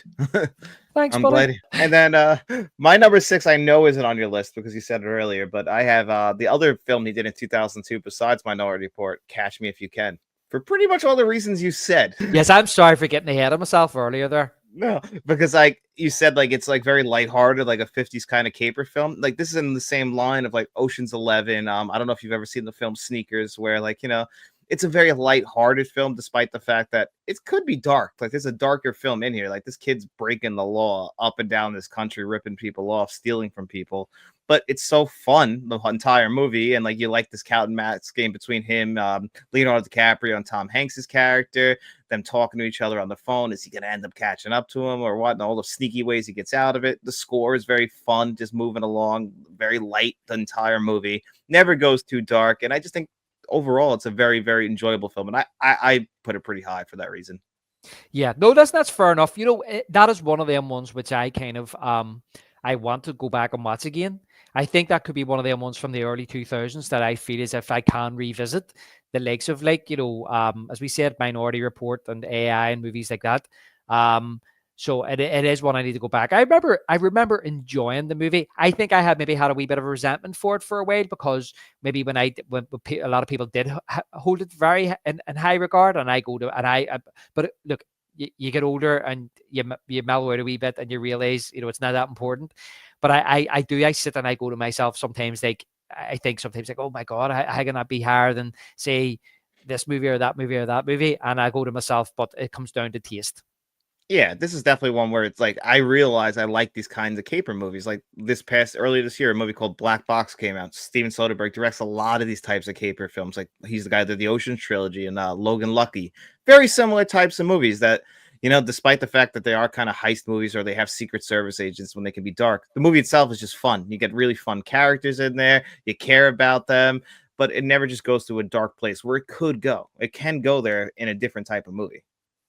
Yeah, and I suppose if it was a different director, I probably would have. And like it just feels like when he does those 2 movies a year, like the other movie, Minority Report, is a much darker film in comparison to this. It's almost like he needs to do something like that because he's doing a dark movie. Well, I feel like that when I watch movies sometimes. Like I can't like go on a run where I watch like all these like depressing movies without like, I got to cleanse the palate a little bit. I'm going to watch something a little bit funner. Schindler's List followed by Donnie Darko. I'll be done for the day after that. I'm like, I gotta go watch cartoons. I'm that low after that. Go and watch The Mask over and over again. Yeah, clean myself up. Yeah, I'm the news after that one. Yeah, exactly. You have to phone the Samaritans. Dumb and Dumber would be perfect on that day. Yeah. Man. Definitely. What's your number 6 though? Okay, my number 6 is Jurassic Park. Oh no, that's not. Sorry, Raiders of the Lost Ark. Okay, so that's your number 6. Well, we can talk about that right now because that's my number 5. Yes, it's your number 5, is it? Okay. Yeah, so we can just talk about it right now because we'll instead of punting it a little bit, we could it'll be next for me too. So yeah, Raiders of the Lost Ark. Lost Ark. What can we say? One of the greatest. Okay, I was going to say here, this is the greatest action movie ever made. I think so. And it's funny about this movie because there's so many different moving pieces. We've done an entire podcast on Raiders of the Lost Ark if you want like our full thoughts on this movie, even though it was in the early days of the show where we can probably go back and do it with the new format. But still, Raiders of the Lost Ark, this is the one where both him and George Lucas come together, and he needed a win because maybe it's on your list, but like 1941 was an out-and-out failure. But then this movie comes along, and the success is absolutely incredible for it. Yeah, it is. Yeah, it's I mean, who doesn't know Indiana Jones? They created like one of the greatest movie characters of all time. You know, Steven Spielberg wanted to direct James Bond. Cubby Broccoli wouldn't allow him, and George Lucas said, "I've got something better, Indiana Smith." And I and love George Lucas, man, but some things he does really bad. Do you feel like when they talk about those big four directors of the 70s all being friends, like Scorsese, De Palma, Lucas, and I know I'm forgetting one more. Was it Francis Ford Coppola? How they all used to hang out together? Do Mhm. you feel like George Lucas was just kind of dragging behind, but he just knew business better than all of them? Yes, yes. Look, I gotta tell you something now, John. So I wasn't a Star Wars fan growing up. See, that's what I say. I always tell people, my generation, I bet there's a lot of people like me. Is why I love Spielberg. It's like people grew up with Disney. I grew up with Spielberg, right? And so I grew up with, I say, Indiana Jones, E.T., Jaws, Gremlins, Back to the Future, like all like Spielberg influence, you know what I mean? And there's many more. And then we could go in and talk about all the movies that he actually influenced in the 80s as well. So other people may have grew up with Disney. I grew up with Spielberg, but there was this strong kind of sentiment for Star Wars. There was a lot of my friends who loved Star Wars. And I remember one day, and people are going to hate me for this, getting into one of my friend's house because he said, Star Wars is on. And I was like, okay. And he was like, come on and watch it. I was like, yeah, okay. And I thought, this is going to be amazing because everybody's telling me how great Star Wars is. I was only young. I was only about 7 or something years of age. I was bored to tears. It was The Empire Strikes Back. I remembered it was the start. It was in the snow. I was bored to tears. It's amazing, like a kid's movie. And I was a kid at the time. It wasn't like Gremlins. That's, you know, I wanted to see something a wee bit more hardcore. But in saying that, many years later, when I got to about 18 or whatever, I actually seen the re-release in the cinema. I seen Empire Strikes Back in the cinema. I didn't realize as a trilogy you had to watch them, and you had to watch the first, second, and third. So I just went to see Empire Strikes Back and came out and went, what was that all about? So eventually I then bought Star Wars on VHS, and then I watched that, and I was like, I still don't get this. But to cut a long story short, when the DVD box set came out in the early 2000s, I sat down and I watched the trilogy from start to finish, and I really appreciate it. I love the original trilogy now. And then I started watching the special features. So when anybody talks about Star Wars, they talk about George Lucas and how great he is. And then the more I learned about the making of Star Wars, I realized this guy, he's not, I don't want to insult anybody, but I don't think he's a great director, and I agree with you. I also don't believe he's a great storyteller. And I don't even know if he has great ideas. But one thing I took from those making ofs on those discs was exactly what you said. What a great businessman! I thought about this recently because he's friends with all these people. Like Francis Ford Coppola is like selling his winery to make his movies. Like De Palma's always been like a struggling director, but here's George Lucas. And I'm with you. The best Star Wars movies were not directed by George Lucas. And but that's his idea. At the end of the day, that's his idea. And he was smart enough to sign one of the greatest endorsement deals of all time in the sense with his toys, like being like he gets the entire thing. Then he's able to sell it for $4 billion to Disney. Like he can fund all his buddies' projects out of his own pocket, despite the fact that he's probably the worst director out of all of them. But if they need money, they can come to him. Yeah, and not only that, he didn't sell the rights to the sequels, so he retained the rights to the sequels. So even though he maybe had to give up the first movie, he retained the rights to Empire Strikes Back and Return of the Jedi or any other of the other sequels that we're going to make. So I came away with as I say, kind of along with the way of me saying that I came to this realization when I started becoming kind of like interested in film and filmmaking, and then I give Star Wars another chance because you hear how great it is, and I truly love the first trilogy. I really do love the first trilogy. Now, I came to the conclusion this guy is a great business sense about him, and I feel as if as a Spielberg fan, that I believe out of that group you mentioned, that Spielberg is definitely without a doubt the most talented out of them all. And when Star Wars there was a rough cut of Star Wars shown to his friends, it was basically Spielberg was the only one that could see the potential, but all of his friends gave him pointers about what he should do to improve his first movie. You know, it's not kind of like Spielberg where he knows where he wants to go with something. And even though we keep saying it, movie making is a collaborative effort, you know, without the the artists and the carpenters and the electricians and the actors and the scriptwriter and all this, the editor and the composer. You don't have a movie.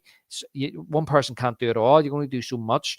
But Spielberg, to me, as a filmmaker, as a talent, as I say, to me, he's the most talented out of them all. Somebody may say Scorsese. I know. I think Spielberg is. And going back to Raiders of the Lost Ark, which is what started this conversation, I feel as if that Lucas had such a bad time on kind of like Star Wars that he didn't want to direct anymore. That's why he got Alan Kirshner to direct Empire Strikes Back, and a lot of people will say Empire Strikes Back is the best Star Wars movie, and I agree. And it wouldn't have been the same movie if Lucas directed it. But anyway, so he asked Spielberg to direct Raiders, and one of Spielberg's ultimatums was we have to change his name from Smith to Jones. Thank God. And the arrangement was that he would direct another two. Lucas told him it was a trilogy, and you got to agree to direct the other two. And he says, okay, I'll do it. Well, thank God he did, because Raiders of the Lost Ark is the second best Indiana Jones film of all time. So, I mean, it's pretty funny that we have it pretty close on our list, but I think we both might have an Indiana Jones film a little bit higher. So I just think they're different. Yeah, exactly. And that's what I'm saying about, look, I absolutely love Raiders. Who doesn't love Indiana Jones? I think it's such a great movie. It's such a well-made movie. It's such a brilliantly told story. It's got everything you want. I think I said it in the episode we done. I says, like, if Steven Spielberg was born to direct a movie, it's this type of movie. This is a popcorn movie. And I've heard people say over the years, John, as well, as like, for example, your one of your favorite movies, Terminator 2, is the best action movie ever made. And I just go to myself, I love Terminator 2, but I look at Indiana Jones and go, like, how can you not say that this is the greatest action movie of all time? So many memorable sequences. The opening is one of the greatest openings in film history. The introduction to Indiana Jones is incredible. I mean, and then just the boulder has like been, obviously spoofed and satired throughout, but just when he comes out of the shadows and you're introduced to him, I mean, I think about the opening to Indiana Jones, the original. I mean, think about all three of them, but the original one is just so iconic. Yeah, and it's been imitated and parodied so much times over the years. You got the iconic score as well. The whole Ark of the Covenant, the fact that it was a MacGuffin and he was kind of like, the nearly guy, the guy that kind of like could never quite get his hands on the artifact that he was after. That's the twist, And he just looked so cool with that fedora and the leather jacket and the whip.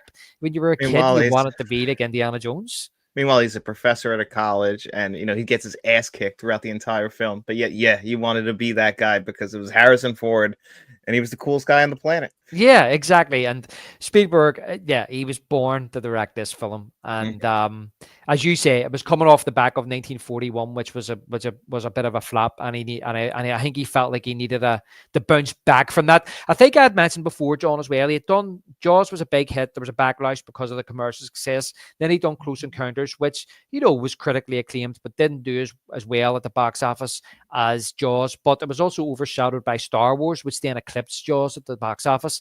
Then he done 1941, which he was slated for, and it was a financial bomb. So I think he needed this. This was his way of getting back on the horse again, I think. Yeah, I think this is, and then from here on, he barely misses for a long time. So he went on a heater right after this. And one of the interesting things that I always like, it was that up to that point, he was going over budget and he was going over schedule, and he had to keep on budget and in schedule to make this movie. That was the agreement, because Paramount had heard about Big Moth. Paramount just flew past me, a big moth. Paramount had heard about the fact that he was going over schedule and over budget, and they didn't like that, and they didn't want him to direct it. And Lucas had to go and bat for him and say, well, I don't want to make the movie, and this is with Steven Spielberg. And they says, okay, but he needs to keep within budget, within schedule. And Lucas went back and said to him, you have to do this. You have to stay within. And he did. He kept it under budget. He kept it under schedule. And I think he's been under budget, under schedule ever since. Yeah, so it was a learning curve for him. I mean, yeah, he got way, because like that was like the one thing that big plagued like both Jaws and Close Encounters, and obviously 1941 was trouble too. But yeah, they reeled him in, and he never looked back. You're right. I don't think he ever went over schedule and over budget ever again. In fact, I think he would come in under always. Yeah. Yep. So that was my number 5. What's your number 5? My number 5 is Jurassic Park. Ooh, where do I have that on my list? Give me a second, because that's my number 4. So we're Number going one for 4. one. Yeah, I'm What? slightly. Sorry, and your Raiders was number 5, and then this is my number 5, isn't it? And then Jurassic Park's your number 4, right? Yep. Okay, just so I So don't that get after lost. this, we'll do your number 4. Yeah. So we'll talk about Yeah, Jurassic Park, and yes, I have it slightly higher than you, but yeah, we're right there on it. yeah, we're not far off. Yeah. You I can mean, go first on this one, John. all right. I mean, Jurassic Park. This is the. I mean, for me, there's 2 films of my childhood. This used to be way higher actually than number 4. Believe it or not, there was a time when this was number 1. It's kind of slowly trickled down a little bit, but I still absolutely love this movie. I watch it every single year. But this is one of those summer blockbusters that I think about, like when the weather starts to warm up. I'm ready to throw Jurassic Park on. Like I'm like the air conditions pumping, and it feels like that summer blockbuster movie. The score matches the movie perfectly. Like I'm not even somebody, like I talk about how I don't really care about sharks. I never really was one of those kids that was like obsessed with dinosaurs. I was obsessed with Jurassic Park, Hmm. and I'm somebody who always likes. It's funny. One of the things I always liked about Jaws was the movie poster. I'm somebody who always likes movie posters, and I like fake like logos. Like I love the Jurassic. It's on Hmm. your shirt. I love the Jurassic Park logo. I have it. I have it on a mug. That's all that needs to sell me on the movie. That on a Yeah, black post. I just always imagine that theme park, the characters in this movie, and then the combination of CGI with actual practical effects showing you that's what we should have been doing throughout the entire 1990s, not just here. yeah, yeah. Okay, so what can I say? Like, this is like my generation's Jaws to a certain extent. Even though like I was born a few years after Jaws was released, so I don't remember. Obviously, I didn't see the release of Jaws, which was a phenomenon. But what I did get from Jaws was when it came on television, and but I was at that age, John, where here is this big blockbuster coming from Steven Spielberg, and it's about dinosaurs. The man who made the greatest shark movie ever made is now making a dinosaur movie, and by all accounts, it's absolutely amazing. And I was actually at Universal Studios theme park in May of '93, and they were showing trailers of it. Oh my god. Now that is something that we wouldn't have got here at all. And I remember my dad is saying to me, "Oh, come on over to this monitor. It's a trailer for Steven Spielberg's new movie." And I was like, what is it?" And he's like, "It's about dinosaurs." And at that, even at that age, I was 11. I was going, dinosaurs. Didn't care about dinosaurs. You know what I mean? And I didn't even realize it was about dinosaurs that were being brought back to modern day. I thought it was like set in prehistoric times. That would make sense. Like it would be like, well, of course, it's a dinosaur story then, especially if you Yeah, were a fan of the Land Before Time. yeah, exactly. Well, I hadn't seen it, but I was aware of it. So of Land Before Time. But so it wasn't only that when you went in to watch the movie, it was about dinosaurs. It was the fact that they were bringing them in the modern time. It just captured your imagination. It captured everybody's imagination. The talk was, will they ever bring a dinosaur back? That was the talk from the movie afterwards. It was like they can do it. It shows you in the movie they can actually do it. That's what everybody thought, even though it was probably pie in the sky. But as a kid, you believed that stuff. And yeah, I went there, had a brand new cinema in Belfast, just built. It had brand new sound system. And I remember like just the T-Rex's foot, every time it was walking, the whole cinema would shake. The sound was absolutely immense in this movie in the cinema. And yeah, thoroughly enjoyed it. It was one of those summers, John.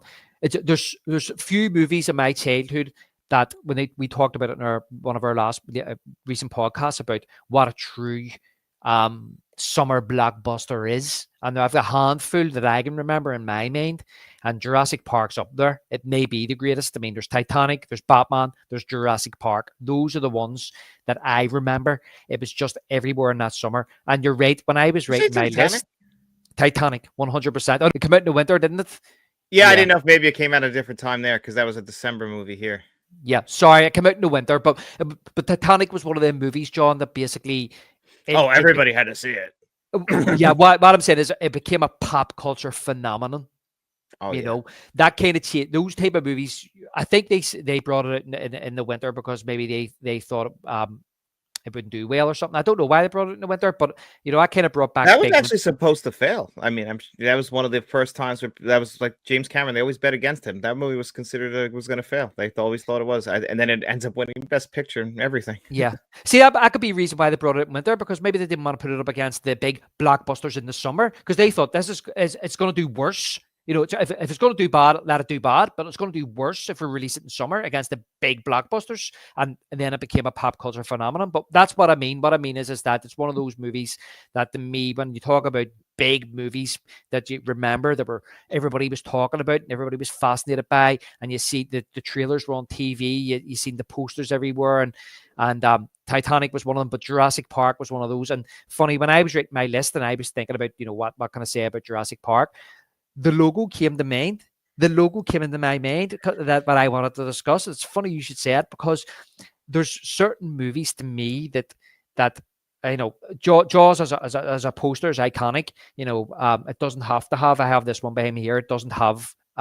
It's just me and art. It doesn't have the big black letters Jaws on it. And you know what that is. But to me, that's not a logo. That's art piece. You know what I mean? It's a picture. Whereas this is a logo, and there's this, and there's Ghostbusters. I'm trying to think.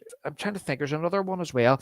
But as a logo, it has to be one of the most iconic logos of all time. Yeah, 100%. Like that stuff that like the logo is bigger than most company logos. Like when I see Jurassic Park, I immediately get drawn to it. Like my wife knows that about me with that logo, that when she was away and she saw a mug in an airport, she's like, I have to buy that for John just because he loves the Jurassic Park. Like I've had so many t-shirts over the years. It's just it's a made up amusement park in a movie, but I always thought the logo that they created could be a logo for a real amusement park. It's that good of a logo. And I don't know. I always liked company logos, even if they're just like, I get it, they're corporations or whatever. Just it's a certain piece of art that like, I like it when you put guardrails around certain things. You have to create a company logo, and Jurassic Park, you got to do that. And they created one of the greatest logos of all time. And that's why that's all that needs to sell the movie is a black flat background like Batman 89 and that logo. And that's it.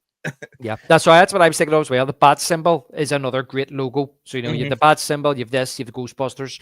And you're right, and that's why it's never really changed. Now, and I'm the same. I'm drawn to it too. Now, at the beginning, there was two different kinds.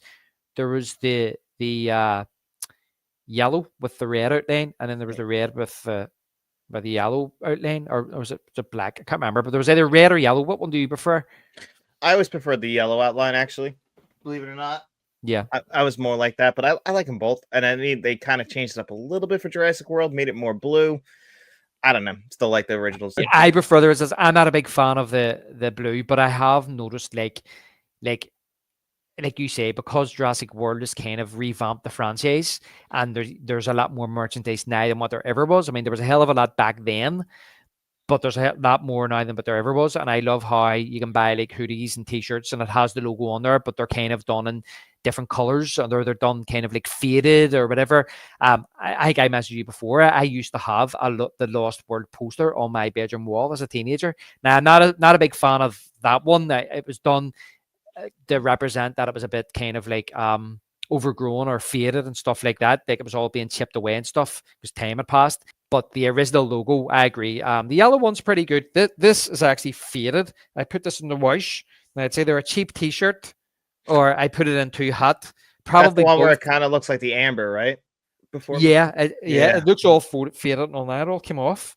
That works though for that. I like that when it kind of gets, because that's the natural faded look. Now you can just buy stuff where it's already worn, but that you did it the old-fashioned way. You actually wore it. You had only washed it once. Well, that just means the material wasn't great. That's what I've said. It was either a cheap t-shirt or I put it in too hot, and I think it's a bit of both. Probably both. Honestly, I took it out of the washing machine and went, what the hell happened to my t-shirt? It was a yellow logo, and now it's like faded. It looks like it's inside out, but it's not. I know. It works. But it's okay. It works. You can get away with it, Nick.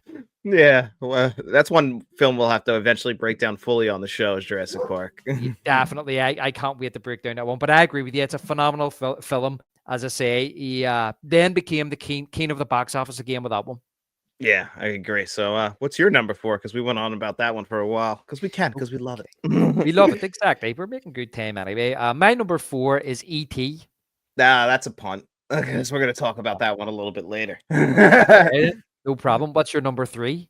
Well, is this my number 3? Yeah, this is my number 3, isn't it? Wow, I didn't realize we're at the podium already. Well, okay, my number 3 is Indiana Jones and the Last Crusade, which I believe is the greatest Indiana Jones film. Yep. Well, you'd be surprised to know that's not my list. I understand. I think you probably put this at number 3 behind Raiders and another film. Well, I was gonna put Crusade maybe 10, but I was like, no, Yeah, I didn't. I know John's gonna put it in there, so maybe I'll put something else in. That's kind of how I felt, like, exactly, like, because I was like, I could put the entire trilogy in here, like, and I was like, do I want to put, like, I know that David will have the other one on his list, so why Yeah. am I going to do that? I'm like, I could just lump them all in together because I truly believe the entire original trilogy of movies are, just fantastic, great movies. Like, they're very little far apart as far as quality goes, and I know the argument against the Last Crusade is it's just Raiders of the Lost Ark again. And that's a fact. It absolutely is. It's just we swap out Marion essentially for a father-son storyline. And I personally, that's what draws me in, that makes it a little bit better than Raiders, and why I have it a little bit higher is I enjoy the father-son aspect. I think Sean Connery and Harrison Ford just have tremendous chemistry together. I love Sean Connery in this movie. It's one of my favorite Sean Connery performances, despite the fact this guy was James Bond. But he's great, and he's not like he actually has a sense of humor about him. Like, he's like, even though he obviously wasn't the greatest dad to him, but he's still lighthearted himself, and maybe he knows that he has flaws, but he wants to bond with his son, and those bonding moments. I love that. And then the third act is getting the actual. I'm drawing a blank on the name right now. The Holy Grail. The Holy Grail, getting that, the entire sequence going through the 3 stages to get to it, and then you chose poorly. Just that entire sequence. Yes, it's the same exact ending. I understand as the original one, and they literally ride off in the sunset. Yeah, I love that at the very end. I think that should have been the end of the Indiana Jones franchise, riding off into the sunset. It was perfect, but we did get 2 more. Yeah. Yeah. Look, well, my criticism, but first of all, I want to say I love the original trilogy. Okay. For me, on reflection, there is only 3. They did ride off into the sunset. Again, that was one of them movies that came out 1989. Around the same time as Back to the Future 2, Batman, Ghostbusters 2. So I have vague memories of seeing that poster and people talking about the new Indiana Jones, even though it wasn't really the one I grew up watching. I do like it. My biggest criticism of it is that it basically is Spielberg's playing it safe, and it's too much of a comedy for me.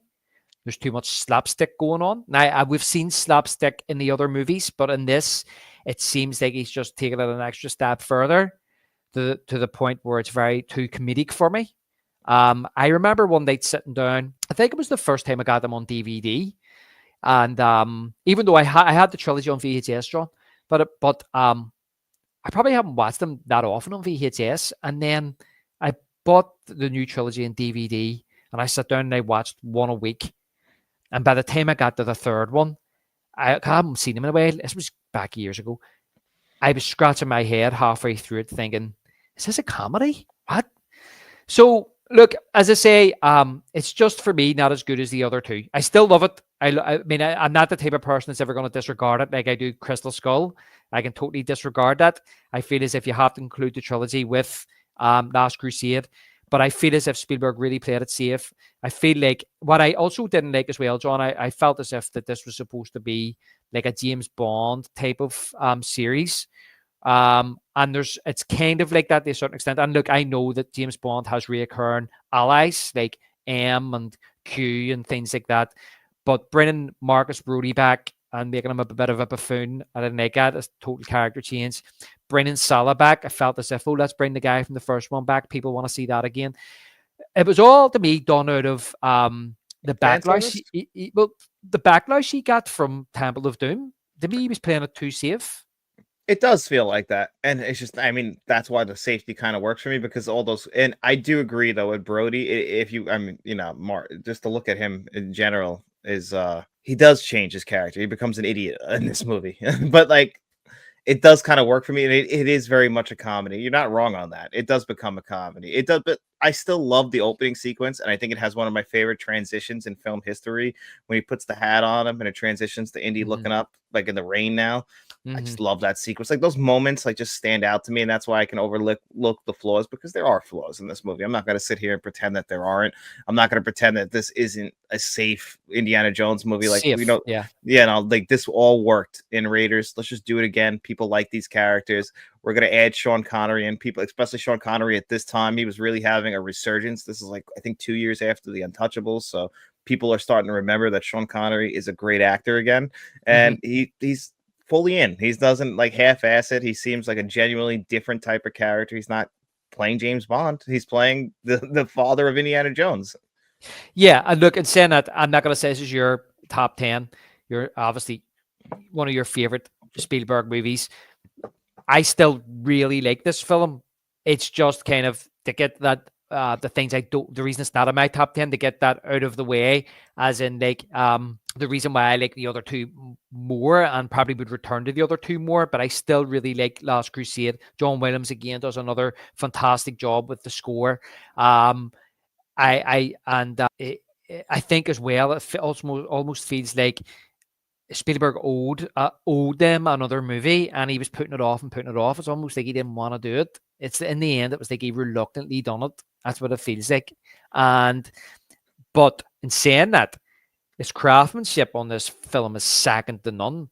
You said it's got flaws, yeah, but I mean, but the craftsmanship is flawless, and I think yes, the best thing about it, and it may be the best thing about any of the movies, to be honest with you, is the dynamic between him and Sean Connery, father and son. And I do love the ending. I have to say, I love the ending when one of my favorite parts of the whole trilogy is when they come out of the temple with the Grail to give Sean Connery the drink out of it, so it heals him after he's been shot. And obviously the power of the Grail overtakes Elsa, and she takes the Grail and says, "Come on, Indy, we can go. I've got it in my hands." Even though she's actually Irish, she's from down south, and she's doing this weird Austrian accent, I think. And the ground cracks open, the seal breaks, and she falls down, and then he's trying to save her, and she falls. I like that, how she falls into the Abyss, pit of steam. And then he falls over, and then Sean Connery has to grab him. And throughout the whole movie, people are calling him Indy, and he's like, "Why are they calling you Indy for? It's Junior." And he's like, "Indiana was the dog's name." And when he's got his hand and he's going, "I can't hold you much longer," and he's like, "Dad, I can stretch, I can get it, I can nearly get it." And then that's the first time he calls him Indiana. And I love that way he goes, "Indiana." He actually has respect for him now. Yeah. Because that's what like Indiana. And that's when he turns. And I love that music where he pulls him up. So he does. So it does have great moments in it. Yeah. I mean, one thing I just love that father-son aspect. Like, I just kind of think of it a little bit like the relationship with my father, I guess. Like me and my father have a good relationship. We talk all the time, but we don't go too emotionally far. So like I kind of can relate to the sense like how these guys, like they're with each other, they're hanging out, but they never like talk about serious subjects. And that's kind of like how honestly me and my father are. We'll never talk about our feelings to each other, which might sound weird to some people, but that's just how it is. So I can kind of relate, like getting over that barrier of finally like having that breakthrough emotional moment with somebody who's usually pretty closed off. Does he not call you Indiana? Actually, I have his name. That's what's really funny. So does he call you Junior? No, well, there's so many. My name dates back to Ireland when it was John O'Keefe, and I am technically the 8th. So, John the 8th. Yeah, but it's weird. There's rules. I don't know if you're aware of these rules, but there's rules to the name. So, like, my father's the 4th, and I was supposed to be the 5th. But if the junior dies, then my son could be the junior again. It starts up like that. There's weird rules to the name, but I don't have kids, so right now it dies with me. Well, no, listen, I understand what you're saying there, John. As I say, look, I'm not don't be thinking I'm mean and shitting on the movie. I'm not. I love the movie. I just want to give you my reasons why Well, I that's rank how it it is. You know. lower. And I understand. Listen, I think like my dad's probably a lot older than your dad, and it's not. And we wouldn't discuss our feelings. I think it's just a different generation, mate, and that's what it Yeah. is. Do you know what I'm saying? Like we would have maybe every now and again a serious discussion about something, whether it's it's probably about football or something. And I could get heated. You know what I mean? But it's very rarely about how we're feeling. I think as men, that's just the way we are. And Yeah. I think that maybe Spielberg had that relationship with his father. I know that Spielberg resented his father for many years because him and his mum divorced, and he blamed his father. And he puts a lot of those father figures in his movies. These flawed men, you know Yeah. what I mean? And the Who divorce thing is another thing I could relate to because again, my parents are divorced, so I understand a lot of those elements in his films. And my father, like, not an absentee guy, but I never had resentment for my father. But I can understand like some of those feelings. And like, yeah, I get that. Like me and my father, that's it. Sports always comes first at the beginning of the conversations. Yeah, and it's a good way to break the ice too, isn't it? Yeah. It's late, and as you say, one of my favorite scenes in Last Crusade is when they're on the blimp, and he sits down, and that's when he opens up. He says to Sean Connery, he says to his dad about he's something like you were never there, you never wanted to talk. And then Sean Connery eventually, I think he puts the newspaper down and goes, "Okay, I'm here, so talk." And he's totally taken back by it. He's just like, "What?" And he's like, "What do you want to talk about?" And he's like, I don't know. Which So is when he kind of has true this opportunity, he doesn't know what to say. because he didn't expect that moment to come. He was like almost like always ready for the defense before he was actually like, "What if he actually gives me the opportunity?" Yeah, and I think it's brilliantly acted by both parties, because it's kind of done it's a serious conversation, but it's done in I don't even want to say comedic way, but it's done in a natural type of way that it's not overburn, it's not aggressive, it's not too serious. It's Sean Connery saying, "Well, okay, I'm here. What do you want to say?"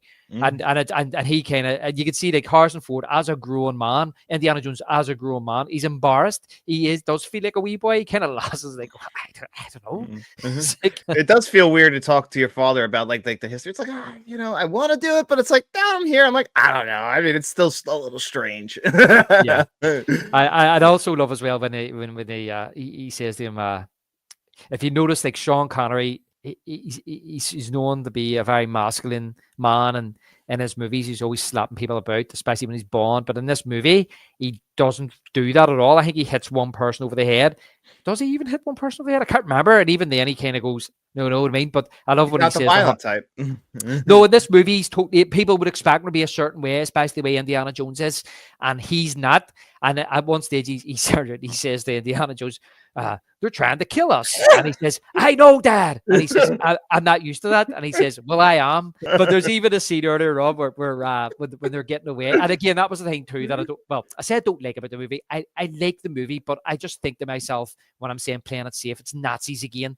That's what I was going back to what I was saying earlier on about. You think if it's going to be like Indiana Jones or James Bond type of thing, it would be a different villain, it would be a different girl, it would be a different, do you know what I mean, story. But I mean, to go back to doing Nazis again.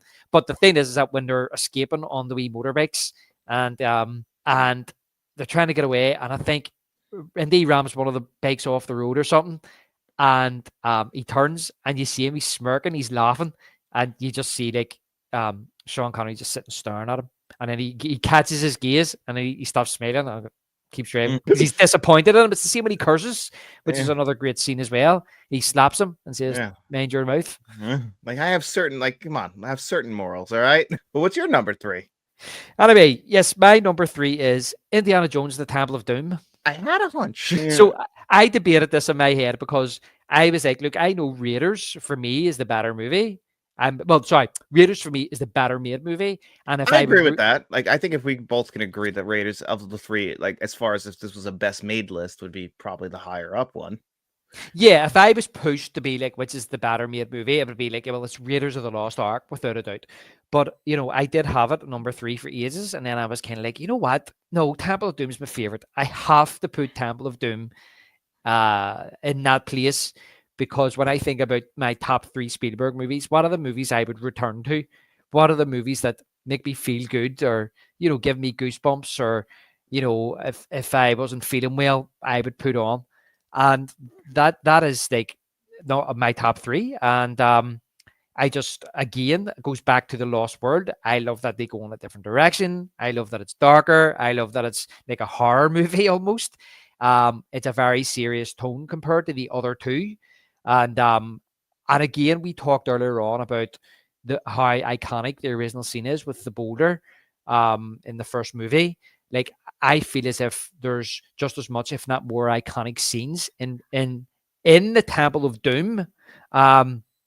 We had talked about Moonraker on our few previous episodes, Sean. We had talked about how kind of embarrassing Moonraker could be perceived, especially to today's audience. But it's part of the James Bond lore or mythos. Now, we see it in Austin Powers.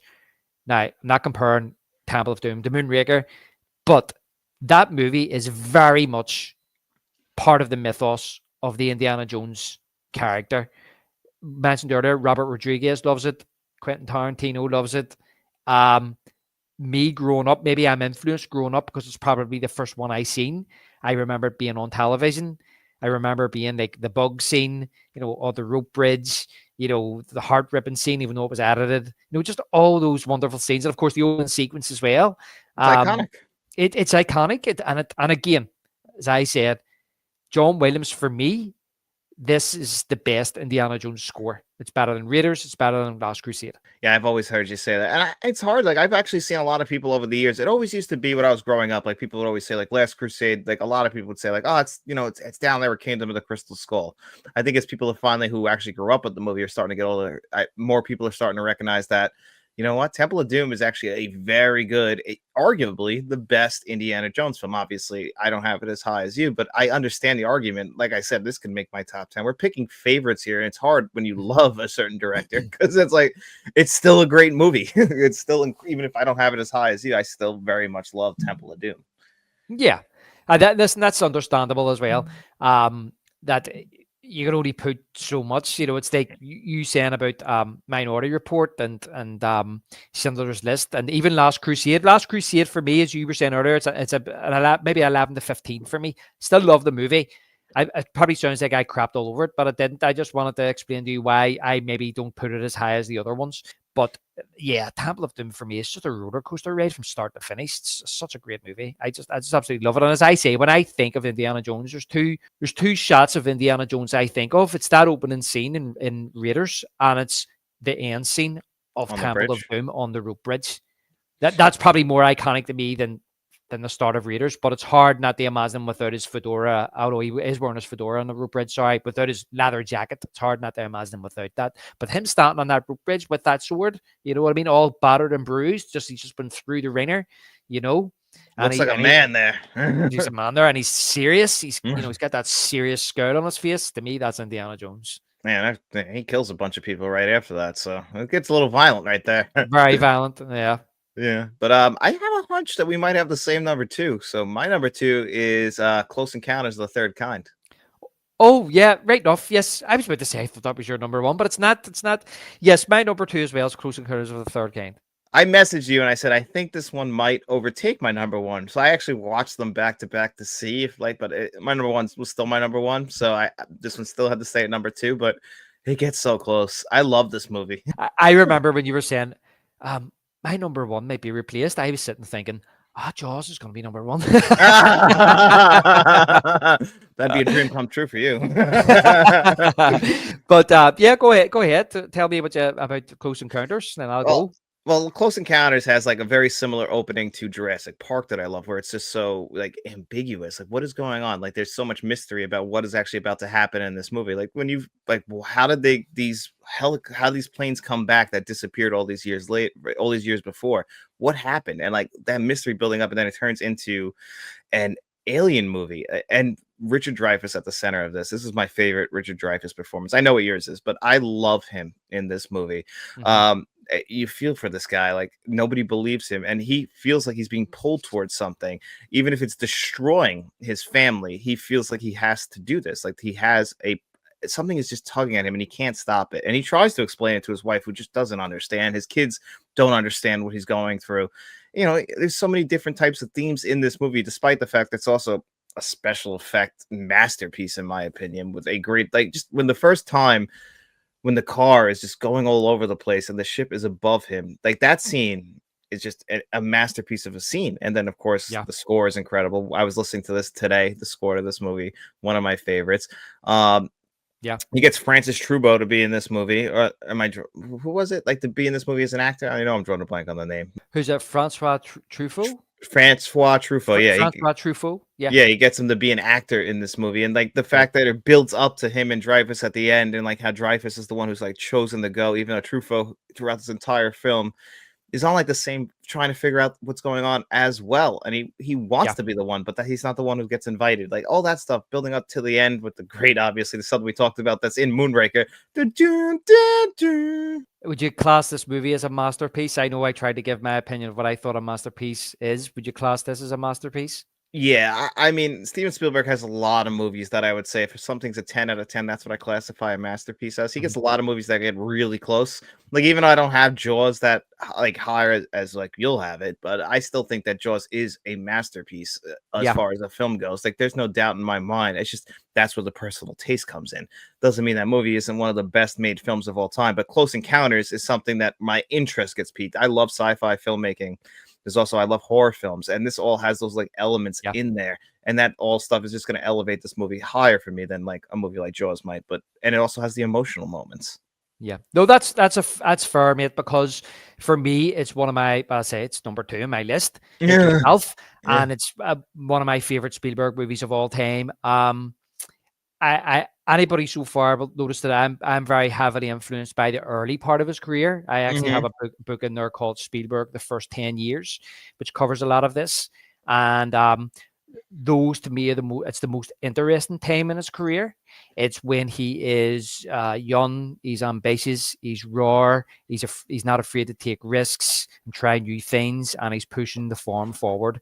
And I feel as if this movie was overshadowed by Star Wars. I think this is a far better movie than Star Wars. It's a I more agree. adult movie than Star Wars. It's more beautiful looking than Star Wars, and I feel there. And listen, I'm not sitting here bad mouthing Star Wars. The reason that I'm bringing Star Wars in up is because I talk about masterpieces pushing the form forward, and I feel this movie did that. But it was overshadowed by Star Wars, so it's not noticed as much. Does that make sense? Yeah, Um, Star Wars was a phenomenon that year. I mean, unfortunately, it just ran into a brick wall coming out the exact same year. Like this one was going to have a smaller audience, whereas Star Wars, like it changed film in general, like Jaws did 2 years ago. So it's kind of ironic that George Lucas's film overshadowed Steven Spielberg's film, which changed the business just 2 years before. Yeah, exactly. So that's what I'm saying. Sorry, she was about to fall off a sofa there. I don't want to hurt herself. Oh, Um, okay. yeah, I don't want to hurt breaking her back. Yeah, exactly. It was overshadowed, so that's the reason why I'm bringing it up. So that's why I feel as if that the special effects as well were groundbreaking. Just like Star Wars, the special effects of Star Wars were groundbreaking, but the special effects in this were groundbreaking as well. But I also feel that it has more of a humanity side to it in this, rather than the previous years where we had like sci-fi movies weren't really in vogue, especially alien movies. Star Wars and this revamped or revitalized the sci-fi genre to the point where they started making Star Trek movies after this. You had Superman, you had Alien, you had all these sci-fi movies coming off the back of these two sci-fi movies come out in 77. And but previously we had like sci-fi movies that were always about alien invasions or aliens trying to take over the world and things like that, whereas this was just about aliens trying to make contact and befriend us. And you're right, John, every time I sit down to watch this movie, now this isn't the movie I've said earlier, I contradict myself, movies that I watch over and over again. Now, I don't watch Close Encounters every year. It's every couple of years. I get a lot more out of it if I watch it every couple of years. And I just come away from this movie just feeling so moved by it. Yeah, that's exactly how I feel about it, and that's what makes I think it feel so special is how it pulls at you, and it just Richard Dreyfuss at the center of this movie. It gives a great performance. Now I've heard the argument, we talked about it. This is one of our first shows that we ever did. Actually, was about this movie, about the Mm-hmm. ending and him leaving his family. Like that obviously kind of gives it a little bit of a flaw, but like in the context of the movie, it still works, and I don't think it drags it down because I personally love the ending of this movie. I don't like it when they show the inside of the ship on the director's cut, the first director's cut, but Hmm. overall, the new cut and everything else, the original cut still worked perfectly for an ending. And I even love the closing credits of this. I think you even said in our Yeah. original review that's one of your favorite, if not your favorite piece of music in the movie. Yeah, it is just the way it kind of builds up to that at the end, where just when you're watching that spaceship just go up into the sky and John Williams' music is playing is absolutely brilliant as well. Again, another terrific John Williams score, which goes a wee bit more understated than Jaws. It's not in your face, but he did create this amazing motif for contacting the aliens as well. It's film's just full of wonder, and as you said about the horror thing, again, the use I've mentioned it in our earlier episodes when we done Spielberg movies, the use of light and shadows, and not seeing things and your imagination running wild. And maybe at the start thinking that the aliens are a threat, abducting people, that young boy going missing, that used to terrify me when I first time I ever seen this. That scared me when that child was abducted and always stayed with me. But those kind of light and shadows that he would go on to use in ET and some of the ominous scenes in ET.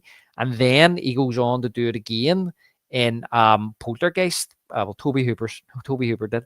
Um, so yeah, I love that kind of use of light and shadow that Spielberg was doing back then. But yeah, this is a phenomenal movie for me. Yeah, me too. And like I said, it gets really close to number one, but there's still one movie that, this is a favorites list, and that's what you got to remember. And then when I watch a movie like my number one, which is E.T., the Extraterrestrial from 1982, that movie meant so much to me as a kid. It meant a lot to my relationship with my mom, who absolutely loves that movie. And that's why, for me, it'll always be number one. Like when I watch them back to back, and I get still like emotional watching E.T. just because it means so Yeah. much to my childhood that it probably won't get past just as far as my favorites go. It's just one of those special movies. Yes, this is a movie that you can argue like so many other movies are like A Boy and His Alien, A Boy and His Whale when you get to movies like Free Willy, but there's so much more to it. The divorce aspect of it. The score is one of my favorite Mhm. scores of all time. Henry Thomas, Drew Barrymore are great child actors. It feels like Steven Spielberg was always able to pull great performances from children like no other director could. He was able to get on their level. He was able to shoot this movie in order so that they wouldn't get confused, which most directors would probably never even think to do. Like we'll talk about when you get to like your number one. Like, there's just certain things that he saw that would make the film better that other directors couldn't see. And a movie like this with an animatronic alien that does not look real, does not hold up all these years later, you still care about him. Yeah, exactly. And Where'd you have this? I have this at number four. Number four? Okay. So it's not Number that much four. lower. It's not that much lower, John, to be honest with you. And to be fair, it's a better movie than Indiana Jones and Temple of Doom. It's just that I prefer Temple of Doom more than ET. I love ET. I grew up watching ET. As a matter of fact, I didn't want to watch ET because it used to make me cry. So It when gets you. that it does when the music when he's dying, it nearly drove me to tears. For many years, I couldn't watch ET, but it's a classic, and it's just one of those movies again because grew up through the 80s. I have all those childhood memories of ET being on television, seeing him, remember on like cereal boxes and stuff when on the re-release, and things like that. And it's one of those movies that's I never had. Well, we had it in VHS. I remember my brother had it in VHS, but it's a movie that's always been in my video collection. I had it in DVD, and I've got it in Blu-ray. I need to upgrade to 4K. But everything you say about the movie, I totally agree with you. Yes, there's been people of I think it's cynical people, John, who don't like Spielberg. You know what I mean? Make snide comments about his movies or his filmmaking techniques or whatever. It's just a boy and his dog. Well, so what? If he makes a movie about a boy and his dog and it's a great movie, who cares? It just says so happens to be an alien, but it's how he tells the story. You Yeah. know, some of them early movies, they're not exactly convoluted, or you know what I mean. They're over elaborate. It's how Spielberg tells a story. That's what's genius about him, and how he tells this story is absolutely genius. And again, it's just the mood and the tone and the feeling of this movie, and that John Williams score is absolutely brilliant. And you come away exhilarated at the end of the movie. Yeah. And as somebody who, like I said, my family was divorced, so I can relate to the aspect of having a single mom. Even though, like, it's very different. My dad wasn't in Mexico with his mistress. He lived 2 towns over. But, like, I can relate to my mom, like, having single parent kids, getting the kids ready in the morning, even though my mom wasn't somebody who would do that much either. But I could just relate to, like, running around, like, pulling the car out of the driveway, like those little scenes that he puts in his movies.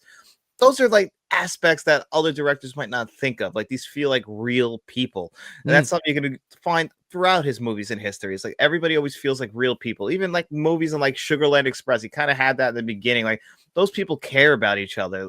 Goldie Hawn's like she loves her husband or her boyfriend. She's willing to break up with him for her son, but she loves, like, she cares, like that feels like somebody who you would know, maybe not that crazy, but somebody you would know. Real people is where yeah, you find in his movies. again, because they feel real, you can relate to them because it's like people you know. I mean, Mm-hmm. after a couple of scenes of being in their home, you feel like you're part of the family, and again, the people that he puts in his movies, you know, movie stars, actresses, actors, they all have to be real good looking, but they're not in Spielberg movies, they're not always. They are like, ordinary people you would go to work with yourself. You know what I mean? Not, I must work with some ugly people, but what I'm saying, what I'm saying is, but you get what I'm We all saying. do. Like, yeah, we all do. Yeah, yeah. But you get what I'm saying, and I agree with you. It's yeah, and I always kind of like imagine myself, even though I was a kid of the 80s and a child of the 80s, but never grew up in America. I feel like I can relate to that, to their the pop culture and and the kind of what I'm seeing on the television. Yeah, exactly. And that's what makes ET still feel special. Should have won Best Picture in 1982. But So you're better about that, not winning best picture.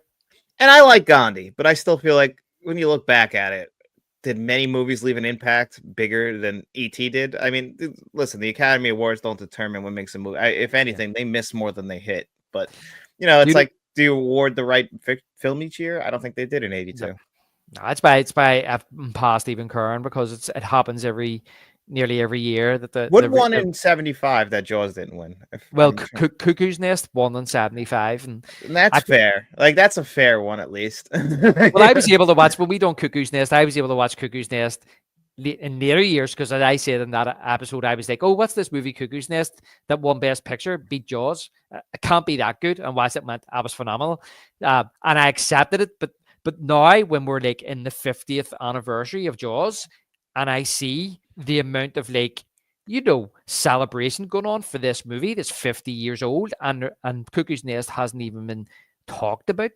I do like Gandhi. I look back and I go, they picked the wrong movie.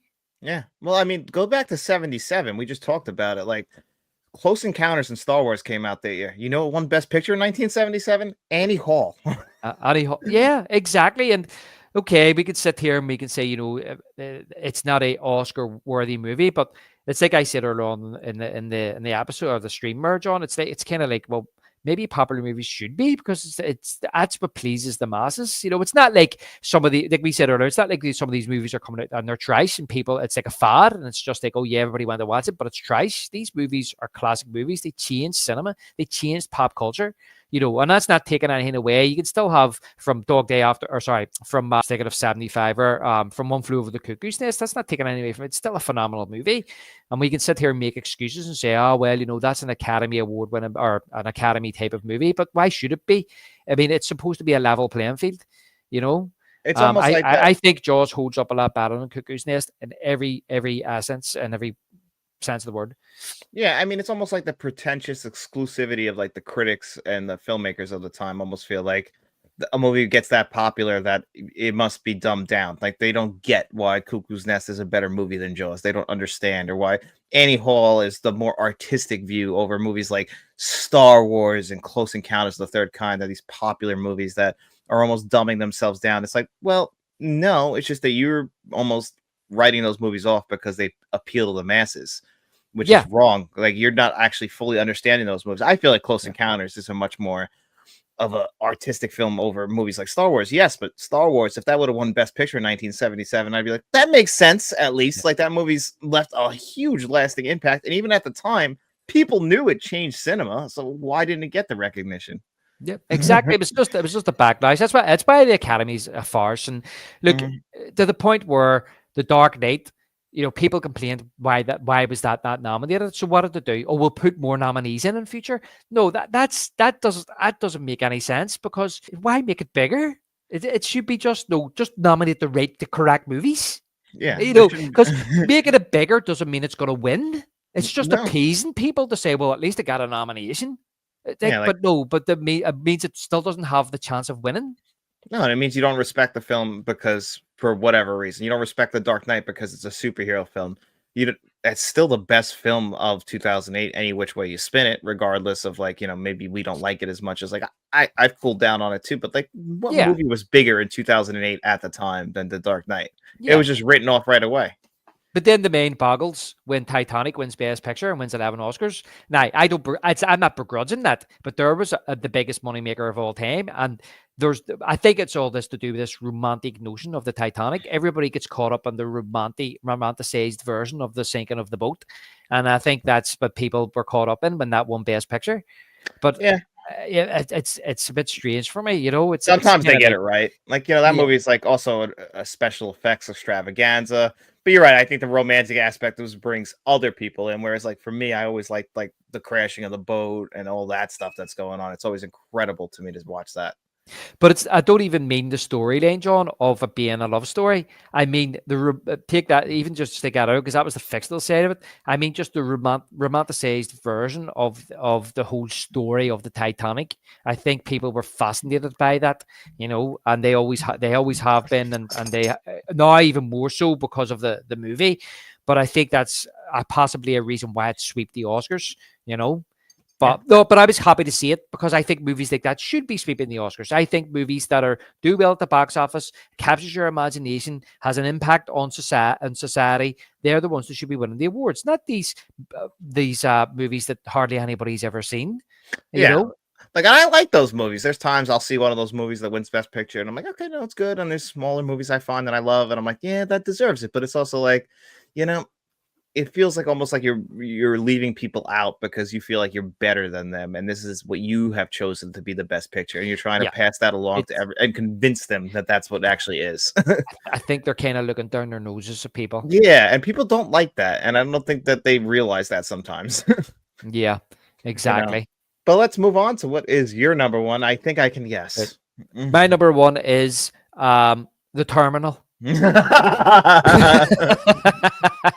No, my number one, of course, is Jaws. Yeah, Yeah, and expected that. yeah, listen, I've talked a lot about Jaws when we do our episodes, because it's my favorite movie of all time. And look, basically, Jaws, I seen Jaws when I was 6 years of age, and it changed my life to the point where I've been obsessed with the movie ever since. And all I'll say is that this is the movie that got me interested in movies. This is the movie that got me interested in filmmaking. This is the movie that got me fascinated about sharks and want to learn about sharks. This movie has been such a big part of my life for the last 37 years. Um, it's shaped who I am, and anybody that knows me knows that I absolutely love it. Sometimes an unhealthy, an unhealthy part, but I'm doing nobody any harm. And to be honest with you, John, I probably wouldn't be here doing this podcast if it wasn't for Jaws. Not because I want to sit and talk about Jaws, but it's the movie that, as I said, got me in the movies. Once you step outside that bubble and realize this is a movie, then you want to watch other movies because you want to see if it gives you just as much of a thrill.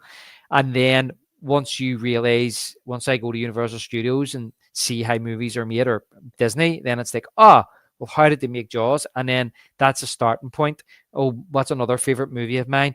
The Terminator. Well, how did they make the Terminator? How did they do, like, for example, how did they do Mechanical Shark? Well, how did they do the makeup in Terminator?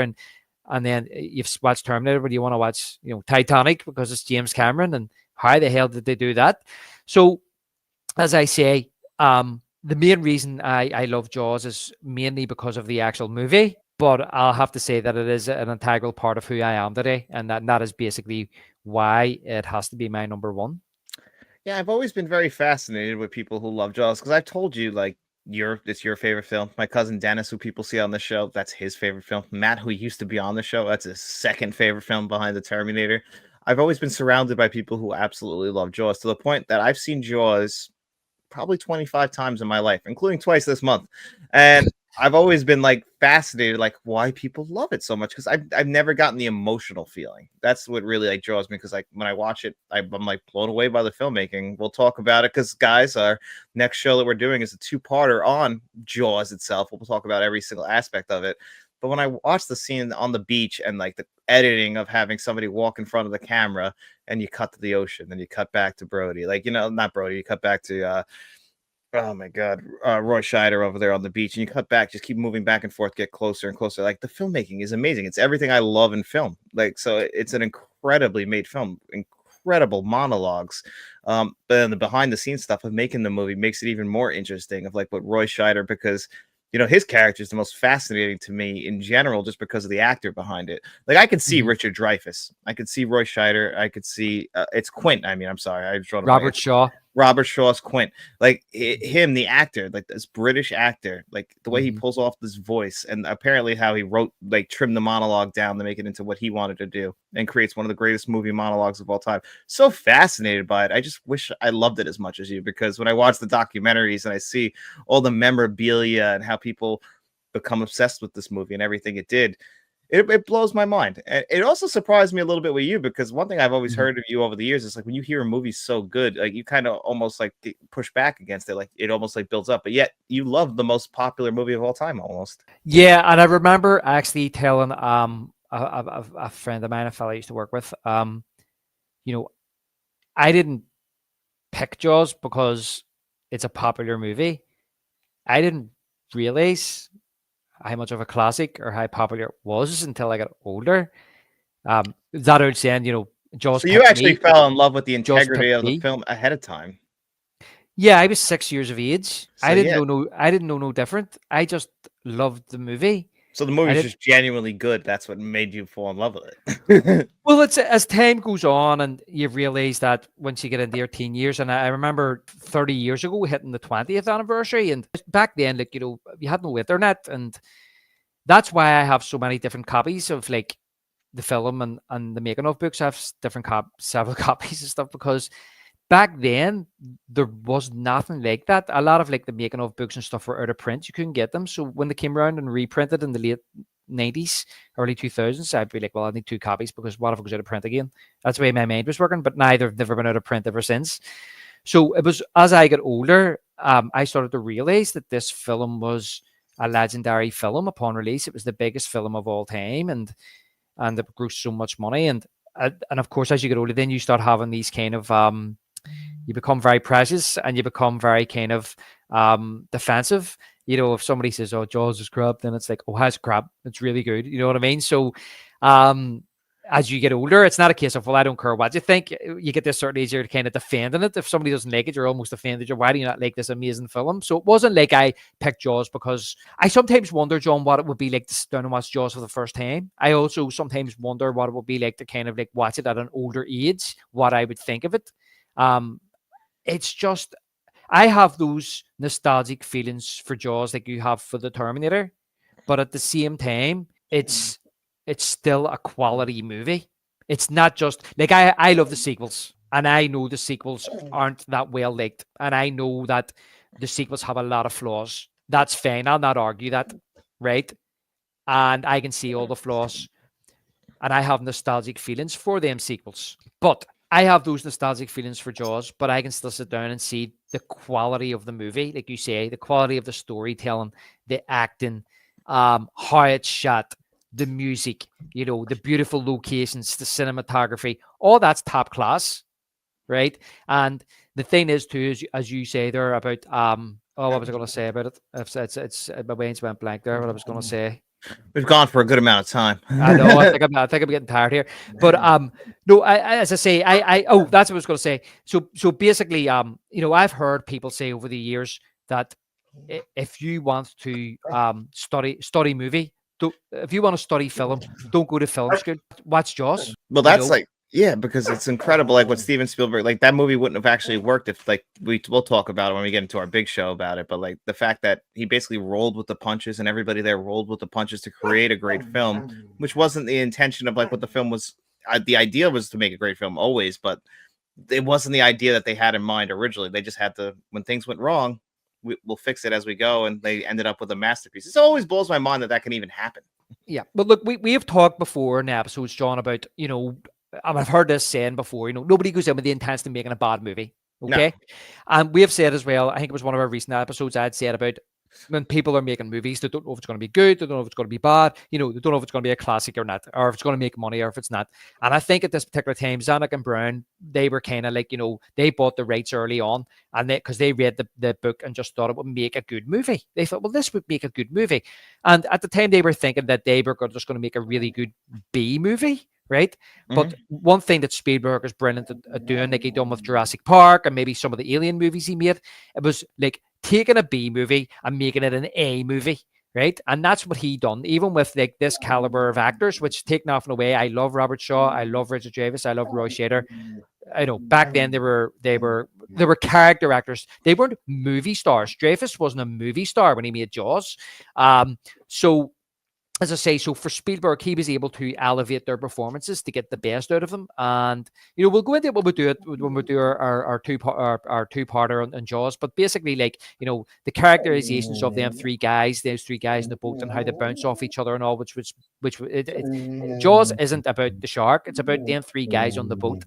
And I think a lot of people can relate to that when they watch the movie, the conflict that them guys have there. And that was all designed by the filmmakers, which came from Peter Bansley's book onto the film. And the thing that's phenomenal to me is we touched on the Oscars there and how the likes of Jaws didn't win Best Picture. Now, maybe older people at the time didn't appreciate Jaws for what it was at the time. I feel as if it's maybe my generation now who have come through, who are appreciating Jaws more than ever because we grew up with it. Okay, and that includes filmmakers. The amount of filmmakers out there who absolutely love Jaws and cite Jaws as the movie that made them want to be in movies and films. They're all around my age. Maybe they're a wee bit older. You know what I mean? But they're the people that actually grew up with Jaws in the 70s and the 80s who are now making films today. Yep. And as I say, it's just a masterfully made, well-crafted movie. I don't think they ever expected for it to become the phenomenon that it did. Yeah, I would argue that Jaws is one of the top 3 most famous movies ever made. Like there's not many movies that can reach the pinnacle of not just success financially, but success critically, to where people are like this shot Steven Spielberg to superstar. And without this movie, you don't have everything else. Yeah. Before this, like he even said, like we talked about earlier, he said he was a poor director at this. And he could have, if this movie just kind of became like a regular, does the same exact amount of money as the Sugarland Express does, we might not even be having this conversation about him as one of the greatest directors of all time. Who knows? Yeah, well, I think he became a superstar overnight with this movie. I mean, this movie the impact this movie had can't be understated. It changed cinema. There was nothing like it. There was nothing like Jaws up until this point, and it changed the direction of cinema. All the big summer blockbusters you see today all stem back 50 years ago to win the Jaws, and that's what I'm saying. It's 50 years later, and it's still phenomenally good. People still talk about Jaws. You can hum the Jaws theme and people know what it is 50 years later. It's crazy. That's half a century. Yeah, there's a reason why. And like people still find this movie and it still becomes one of their favorite movies ever, because it's just a good movie. It's a well-made movie. That's something you can't always say about a movie. Like people have favorites, but they might not be the most well-crafted movie. This movie is also just a very well-made movie, and you got to appreciate that and appreciate every level of the film, from acting, directing, editing, like all that stuff. Like the editing is something that always impresses me every time I watch the movie. I appreciate that kind of stuff, and this is such a well-edited movie. Yeah, and they had to be, because they had so much footage of things going wrong. Like the editing, honestly, without it, wouldn't make this movie as good. Yeah, well, I mean, the editing is a big thing about it. I think some of it was by design, and some of it may have been for other reasons. It's not like Star Wars where like editing saved the movie. I'm not saying that. It's just I'm impressed with the editing. Yeah, well, it won an Oscar for editing. I've heard stories about people saying the editor saved the movie, and I've heard other people who work in the movie totally refute that and say, no, Spielberg was the one out there on the sea every day getting the shots. And I'm not Yeah. saying Werner Fields didn't have a helping hand in that. I touched on it earlier in the pod, John, about keep saying that movie making is a collaborative effort, and it includes the editor, and it also includes, the people that do the music and do the special effects and everything else. And so, as I say, it's what astonishes me is that sometimes I mentioned to it before we went live to record, and like sometimes I watch like first time watching, and I would watch first time watching Jaws, and younger people in their 20s who had never seen Jaws, and they're astonished by the end of it. And that's the closest I can get to experiencing seeing the film for the first time again, right? And for them to be in their 20s, to grow up maybe with Marvel movies, to watch this movie that's 50 years old and come away exhilarated and turn around and say, and I've seen this time and time again, John, and say, whoa, that movie's 50 years old. It's You like, what wouldn't think happened? it's like, why what's happened? But they're like, you wouldn't think it. They even turn it and say, the shark looks real. Mhm. Yeah, the special effects are great. That Yeah. great, but that was great performances. Oh, I loved Quint. Another thing to say as well, John, is that, and funny, I was saying to my brother about this, Michael, if you're watching, hello, like about they're actually surprised that Quint dies, and I'm always surprised at that at the end, to be yeah, honest.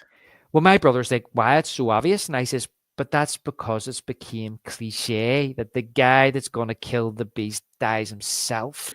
We're 50 years down the road. Back then, people probably weren't expecting that. So it's even doubly horrific. They're expecting the guy that's the shark's there to succeed.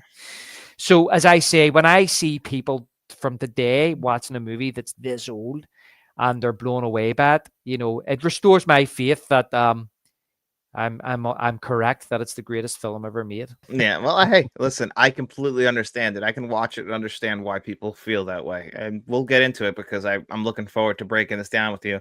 And when we do, I imagine it might actually move up the list because you have a good way of selling a movie. Thanks, John. Well, I appreciate it. I just try and tell it how I see it, And if people want to try and agree with me, then that's fine. Or if they want to agree with me, it's fine. What I mean is when I say try is that we bit of back and forth. That's okay. You know what I mean? And we'll just Film I is get subjective. other people's thoughts as well on it too. Yeah, it's just I feel like the job of a like a good film fan, a cinephile, a critic, whatever. Like you got to understand other people's perspective on films too. Like you should be able to unobjectively and objectively look at a movie. Yeah, Because your personal taste is always going to drip in. I mean, when people say like, "Oh no, I go into every movie completely blind and I don't let my taste affect," that's impossible. That's saying you're turning your brain off. Like we all have things that we like more than other things. So it's just where does the film? Can you see it as for yeah, what? And that's what you have to be able to do that. Understand why other people love a movie more than like yeah. why you would love it.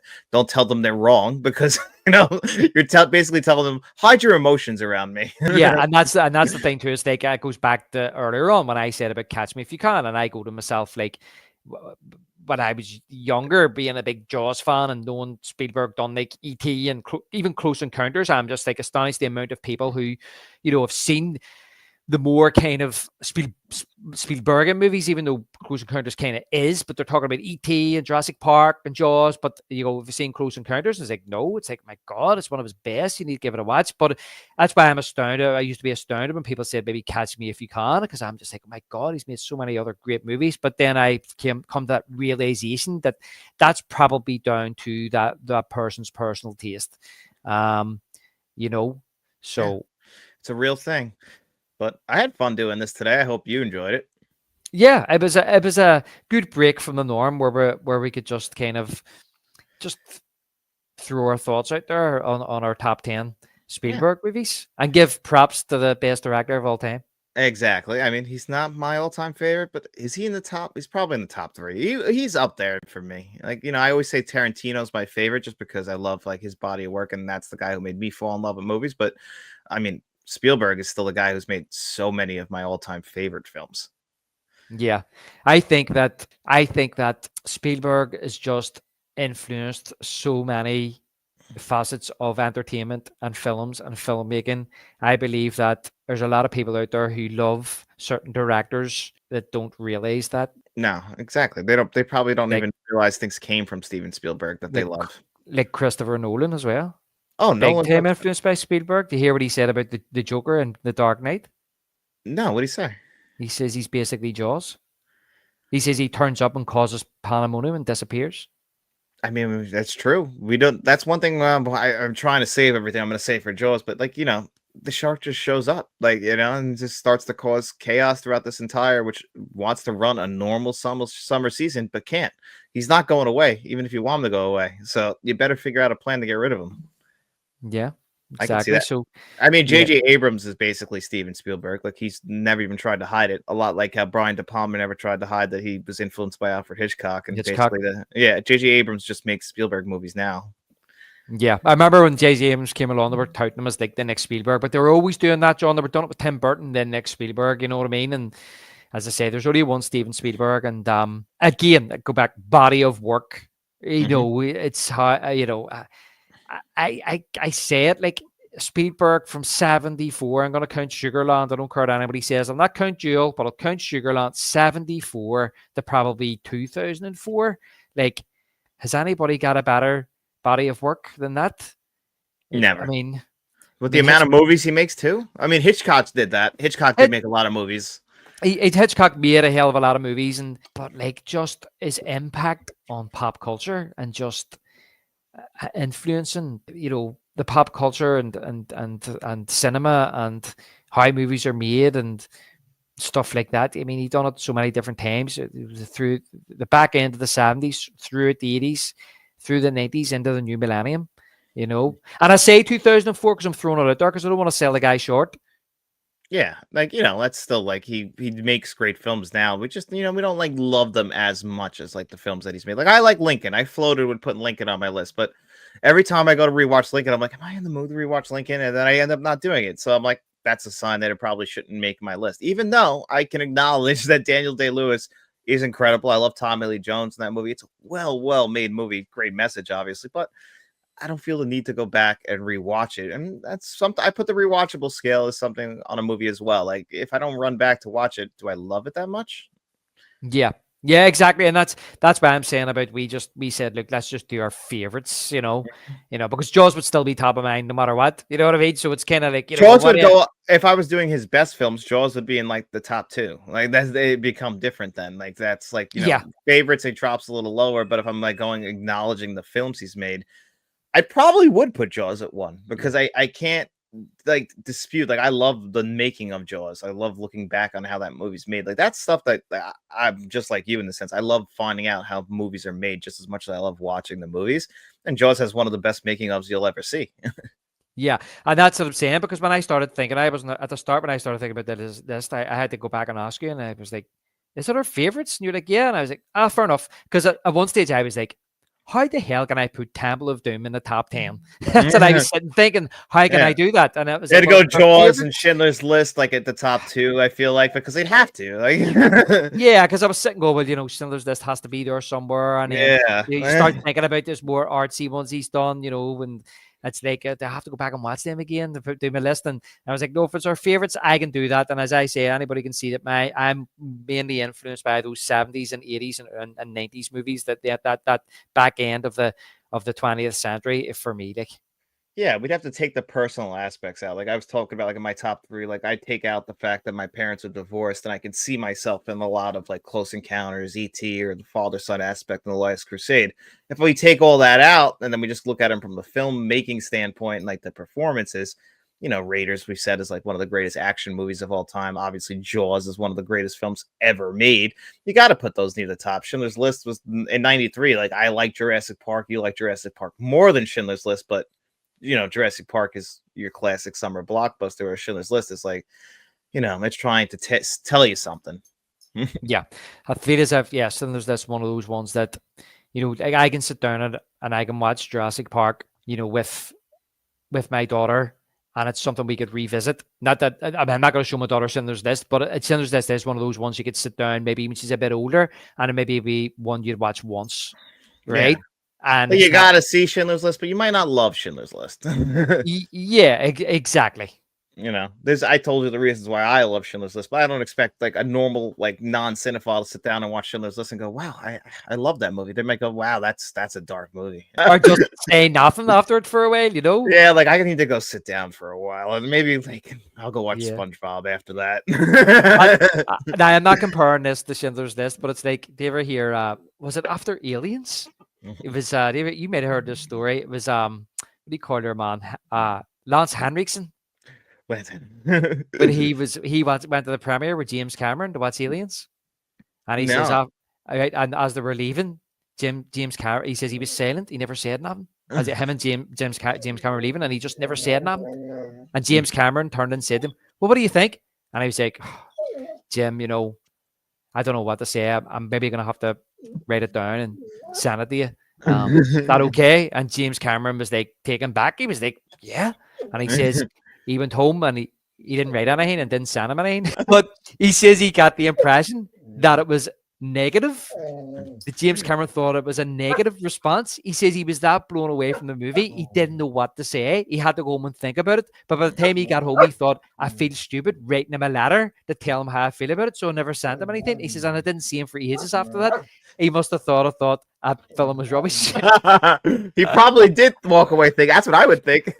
Yeah, because he's like, I'll have to write it there. And that was it. It's just, he never heard it. He never sent him anything. That's funny. Yeah, it's probably why I never was in a film again with James Cameron. Yeah, he's probably like, this dick. And James Cameron can be a dick himself. He probably would hold a grudge. He says he's got to cast him in Titanic, and he went, the hell with him. I'll cast Bill Paxman instead. Yeah, Bill always tells me my work is great, and then he loves me. Yeah. And then after Titanic, he's like, Bill, you can come down. You can come with me and see the Titanic. Come on, let's go. Let's go. You can come down here. You got a great role for you, too. Yeah. But anyway, guys, we hope you enjoyed the show. And there's going to be a 1 week interval before we get to the Jaws. And then there's going to be 3 weeks in a row where you'll have Jaws Part 1, Part 2, and then another show. So we hope you guys enjoyed this as much as we enjoyed making it. And I guess we'll be seeing you guys around.